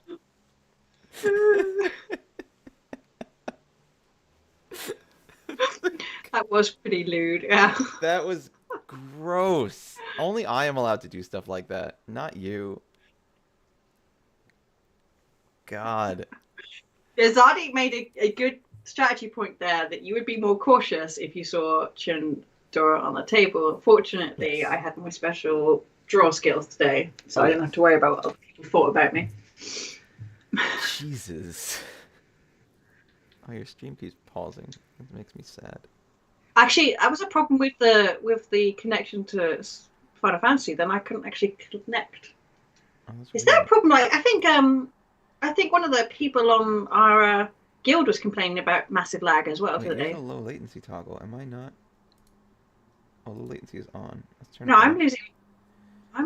I'm losing And then lag I'm gonna here. try Actually, turning I'm it back getting on. lag. Okay, there we go. I just kicked it and it's okay now, I think. I'm actually getting lag on. Oh no. I don't know. Technical difficulties. I don't like that. Maybe they're trying to. Yeah, they're trying to get rid of me I because feel they're like there's like. some kind of "Get rid of internet problem. Marshall." There might be some problem out there on the internets where people are having a tough Yeah, time. well, yeah, one of our guild members was saying that they were getting massive lag on playing Final Fantasy. So Everyone should join our guild. It's a great guild. got a house, We do have a house. and I It's pretty do sick. room checks. Dave has not put anything in his room. It sucks. I put a bunch of stuff in my room. What are you talking about? Did you? Well, last time I checked, Yeah, not my room has seen. stuff in Oh, it. I'll have to go. Jeez, stop dunking on me. Dunking on me in public. Do you, Well, it's fine. If you're already do in you a come and look guild, at you my are room? allowed to be in a guild, and then why is Twitch is just crapping out for me repeatedly. Okay, here we go. We're just gonna get rid of the 9 so's and switch to the 6 Something spin. terrible happened or something? Why is the I think that it's internet probably gone something bad? out on the internet, some like internet traffic router having problems outside of our. Oh my god, I'm catching up. I see you're very close to Tanyao. The 345 Sanchoku. It's not Shaku. I'm probably still a bit behind you, but I think it's getting Yeah, there. come visit, come visit. Like I've got a really special theme for my room.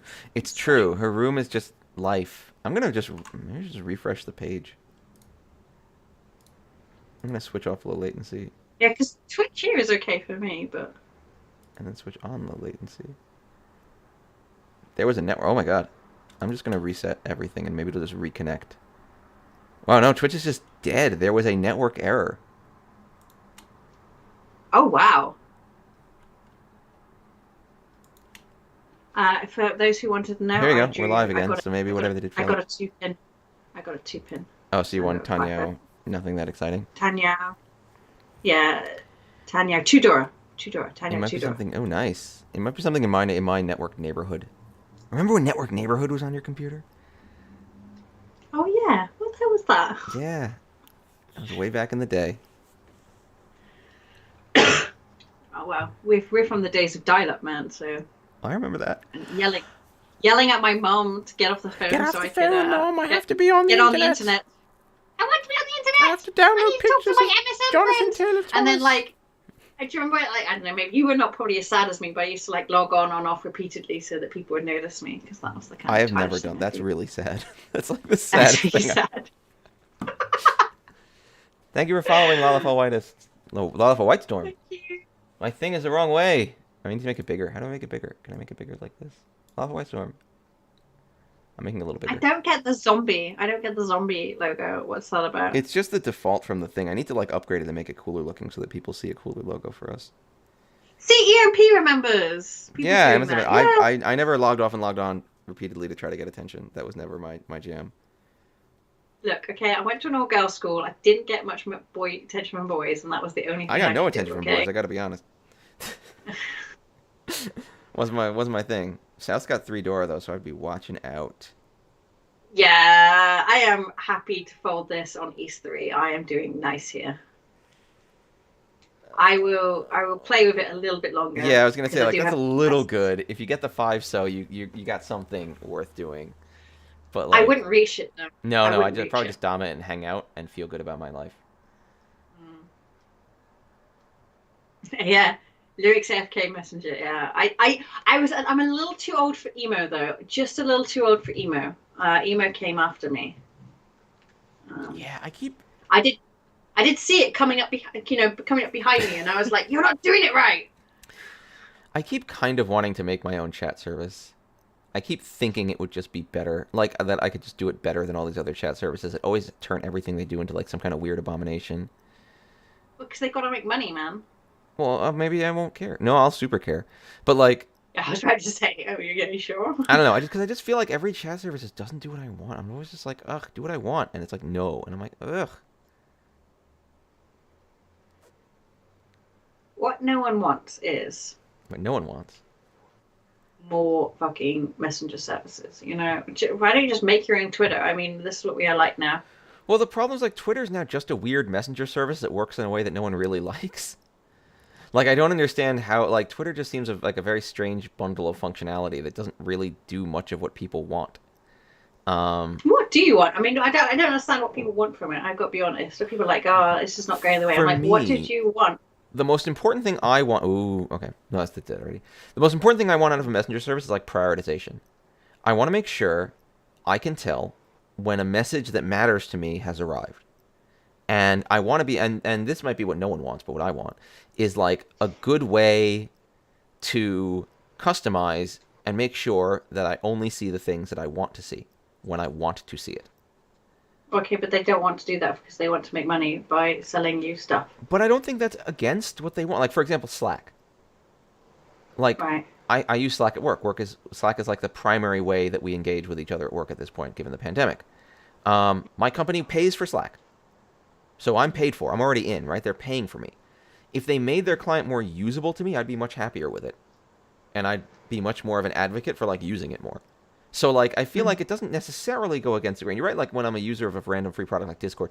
Discord is not the worst at it, which is why I actually like Discord the most right now. Discord is like the least bad at showing me what I want. But like Slack makes it really difficult with like threading. I hate conversation Discord's threading in good. chat apps. It's like the worst. Because you get all these little pockets of conversation that you then lose and never find again. And I find that to be really stressful. I don't know. It's just babbling. I do quite like Discord. I don't see the yeah. See, my biggest problem with threading is that like conversations happen in the threads, but then like if you're not in that, if you don't know to look in that thread, you will never find the conversation. And if you're not already in it, like you'll never get in it. That's where it gets rough for me. It does make sense that you can like pull a conversation into like a new discussion on a new topic, but it's like I don't know. I feel like there's got to be a better way to organize it. Ooh. I've got a problem here. I'm not I'd really go for sure the what to E2 go though. with. I'd be just charging. Yeah. Without E2, I feel like this hand doesn't have the value that it's worth. Maybe if you get the 4-pin, because then you could get a 3-pin and get another Dora. But like E2 is what you need, I think. I don't need it. I can fold this. So I'm Oh, yeah. really kind of thinking here, where's my escape route? I feel and I fear that the man tiles, the character tiles, are becoming increasingly dangerous. I don't think the green dragon is particularly safe even, and I'm not really sure. I guess I could fold with these bamboo tiles. Maybe. Oh shit! I misclicked. Oh no! Oh, that's butts. I've done that several times because when you're clicking it, there's a little There's delay like a micro lag, to get to the last one. Yeah, and I've done that before. Shit. What was that? No, it's like Hi, Reki. What? Actually, Reki wrote a really interesting blog entry about the Mahjong controversy that happened. Let's see if I can find it so I can link it. So, let me also play Mahjong whilst I'm trying to find the link. Ooh. I'm not sure if I can multitask. I may be a lady, but I'm not that good. That red 5's pretty sweet. Oh, Reki, I can't find your blog post link whilst also playing Mahjong. It's more than This is a I list can of do. novelty sets. Well, I'd like to see it if you have some time. If you Yeah, I think it is interesting. It's you know, it's interesting to see the way that people have taken the game. Oh, there we go. You fixed it.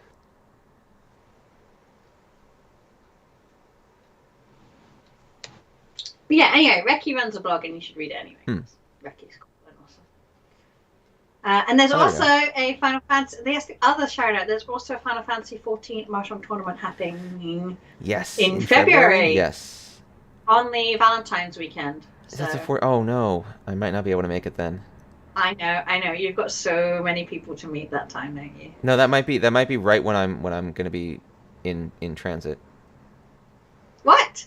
No, you have to be in transit before and locate yourself for the weekend. That's impossible. Why? Because I have to be in quarantine for 2 weeks. Yeah, in front of your computer. Make sure you're Oh, I mean, quarantining yeah, but whilst if the. I don't know how the timings are going to line up. Like, I don't want to commit to timings when I have no idea what my actual times are going to look like. Basically, I don't want to commit to games I don't show up for. That's not cool. I would love to That's true. participate. I really would. And so if it's possible, I'll do it. But it might be a little And challenging. I will definitely be participating because Because you I'm just still want a in cat. You want quarantine a on the fat cat 14th. mount. You want the fatter cat for I do yourself. want a fat cat. I don't think I want the fatter cat. I'm gonna get a better mount than that. Yeah, Dave, you can't just win the fatter cat and then like, oh, I can't play anymore. Maybe I can. Maybe that's what I do. Maybe that's my thing. No, February. Yeah. Sign up to okay. So I should know by then. By sign up time, I should be able to get a Yeah. picture of what I'm doing. I got to go to food jail. It's gonna be great. So Dave's gonna have to quarantine because he has to move to another location. Which means he has to quarantine for All two right. weeks in a hotel. Junchan 789 Sanshoku. Yeah. Yeah. That's what I'm Yes. saying. That's what Dave would do. That's what Dave would do. I agree with you. You know what? I'm hot with Jin Chan if there's a Sandshock involved, but I still feel like anything I do is a Oh, bonus look at to that. my Sandshock. Look at that. You got the 8. But yeah, I would definitely be playing the tournament. It's on the light server, so you've got plenty of time to make yourself a character on light. Oh my god. Look, everything's just coming up Gemma here with this Junchan Sanshoku. Apart from there's no. Oh, yeah. I think it's, yeah. Do I throw the 4 here and really commit to it? Maybe. You can throw either one. I think I guess if I draw Depends how far ahead you are another also. Because I'm watching the stream. outside tile. I might be behind. I would probably do it just because. Oh yeah, now you got to. It's time. It's time. This is it. And if you draw the 6, though, you can just Dama in Yeah. Pinfusville. Pinfu Dora. Remember, I've got a Dora. Oh yeah, Pinfu Dorisville. But what you really want is that 8 so or 9 so. Dave, can you not curse me? Oh no! Oh no! I'm sorry for cursing you. It's your fault. I didn't mean to curse you. Yeah. Yeah, you cursed me. It's last 2, so there's no reason to push it any harder than you have to. The level of players on live is really high. Yes. I need to go back there and play. Yes. They're really good and strong. Yes. Dave, can you not curse me? Hi, Mahjong Baka. You need that 9 so. Oh my god, the stream is stuttering now because Twitch is having its problems. The 7's dead, which means the 8 is abandoned. I know that you can't see this, but someone threw the 8. Oh. And I won. Yeah, the stream is dead. And it's over. Sorry. First stream. place for Gemma. No, it's not Utrick. I think there's just some problems with Twitch today. Because we're like we're bouncing through Twitch because that's the best way to get the stream. Oh, there we go. There's the 8. And you won. And it's Pinfudora and you won. And that's... Alright, I'm turning off the broadcast to stop challenging Twitch any more than it already is challenged in life. Yeah. No, it's not your internet. Do you know, I'm hearing a lot of people complaining. Like I woke up this morning to people complaining there was lag on Final Fantasy, and then I had a weird one where it just cut out weirdly. They're not like just like, you know, not my router crapping out, but I was just like, this is, you know, it's kind of coming back in and out like it was not sending information properly. Yes, it's a EU server. It is an EU server. All right. Well, that's a bunch of good wins for Gemma. A bunch of chat about Mahjong history. Good time with friends. And I am so hungry that I think we're going to have to get moving for now. But thank you all so much for joining us. As always, it's been great. I will, for next stream, look up some of those patents so we can have some Mahjong patent time and see some amusing Mahjong patents that people have made. So that'll be fun to look at. And we'll play a bit more. Yeah. And maybe I'll have a cool article. Maybe if one of those journalists gets back to me, I'll be able to say something cool about talking to them. So I'm only going to hope. It's possible. I'm sure I get really bad. What you have to do is you have to write an angry tweet, okay, and then they'll start talking to you. I can't do that. I'm not going to get into the Twitter mob stuff. As I said, like I don't want to get involved in that. But I do want to make sure these conversations get had and that people can talk about these things and like see a little bit more about how we all interact as people. Yeah, and you know, if someone thinks that they have seen cultural appropriation in the Mahjong community, Yeah, I would definitely want to hear more about it. I'd want to hear more about I people's definitely experiences would there like for to hear more sure, about it. for sure. Because that's another thing that I've always been really, I've tried to do my best on, is being open and welcoming and comfortable for people of all cultures and backgrounds. I want everyone to play Mahjong. And well, not, I mean, that sounds a little authoritative. The only thing which will make me sad is if you dox someone. I get very sad when people I've dox only people. doxed Let's like not dox people. myself. I should check on that. I anger doxed myself to Google last night. I should check and see what's going on with it. Because they have a problem with my address in Google Maps, Google Places API, or my address points at the wrong place. Yes, it does. I know because I've had that problem before. Yes, it does point to the wrong place. I had to like file a ticket with them because it's wrong. So I'm seeing what I can do about that. I should check on that. Anyway, thank you all for watching. We're gonna go get some food and do some things. Bye. You should get some food and do some things. Have a great day. Happy New Year again. And Happy New Year. we'll see you next week. Bye bye bye. Bye everybody. Bye bye.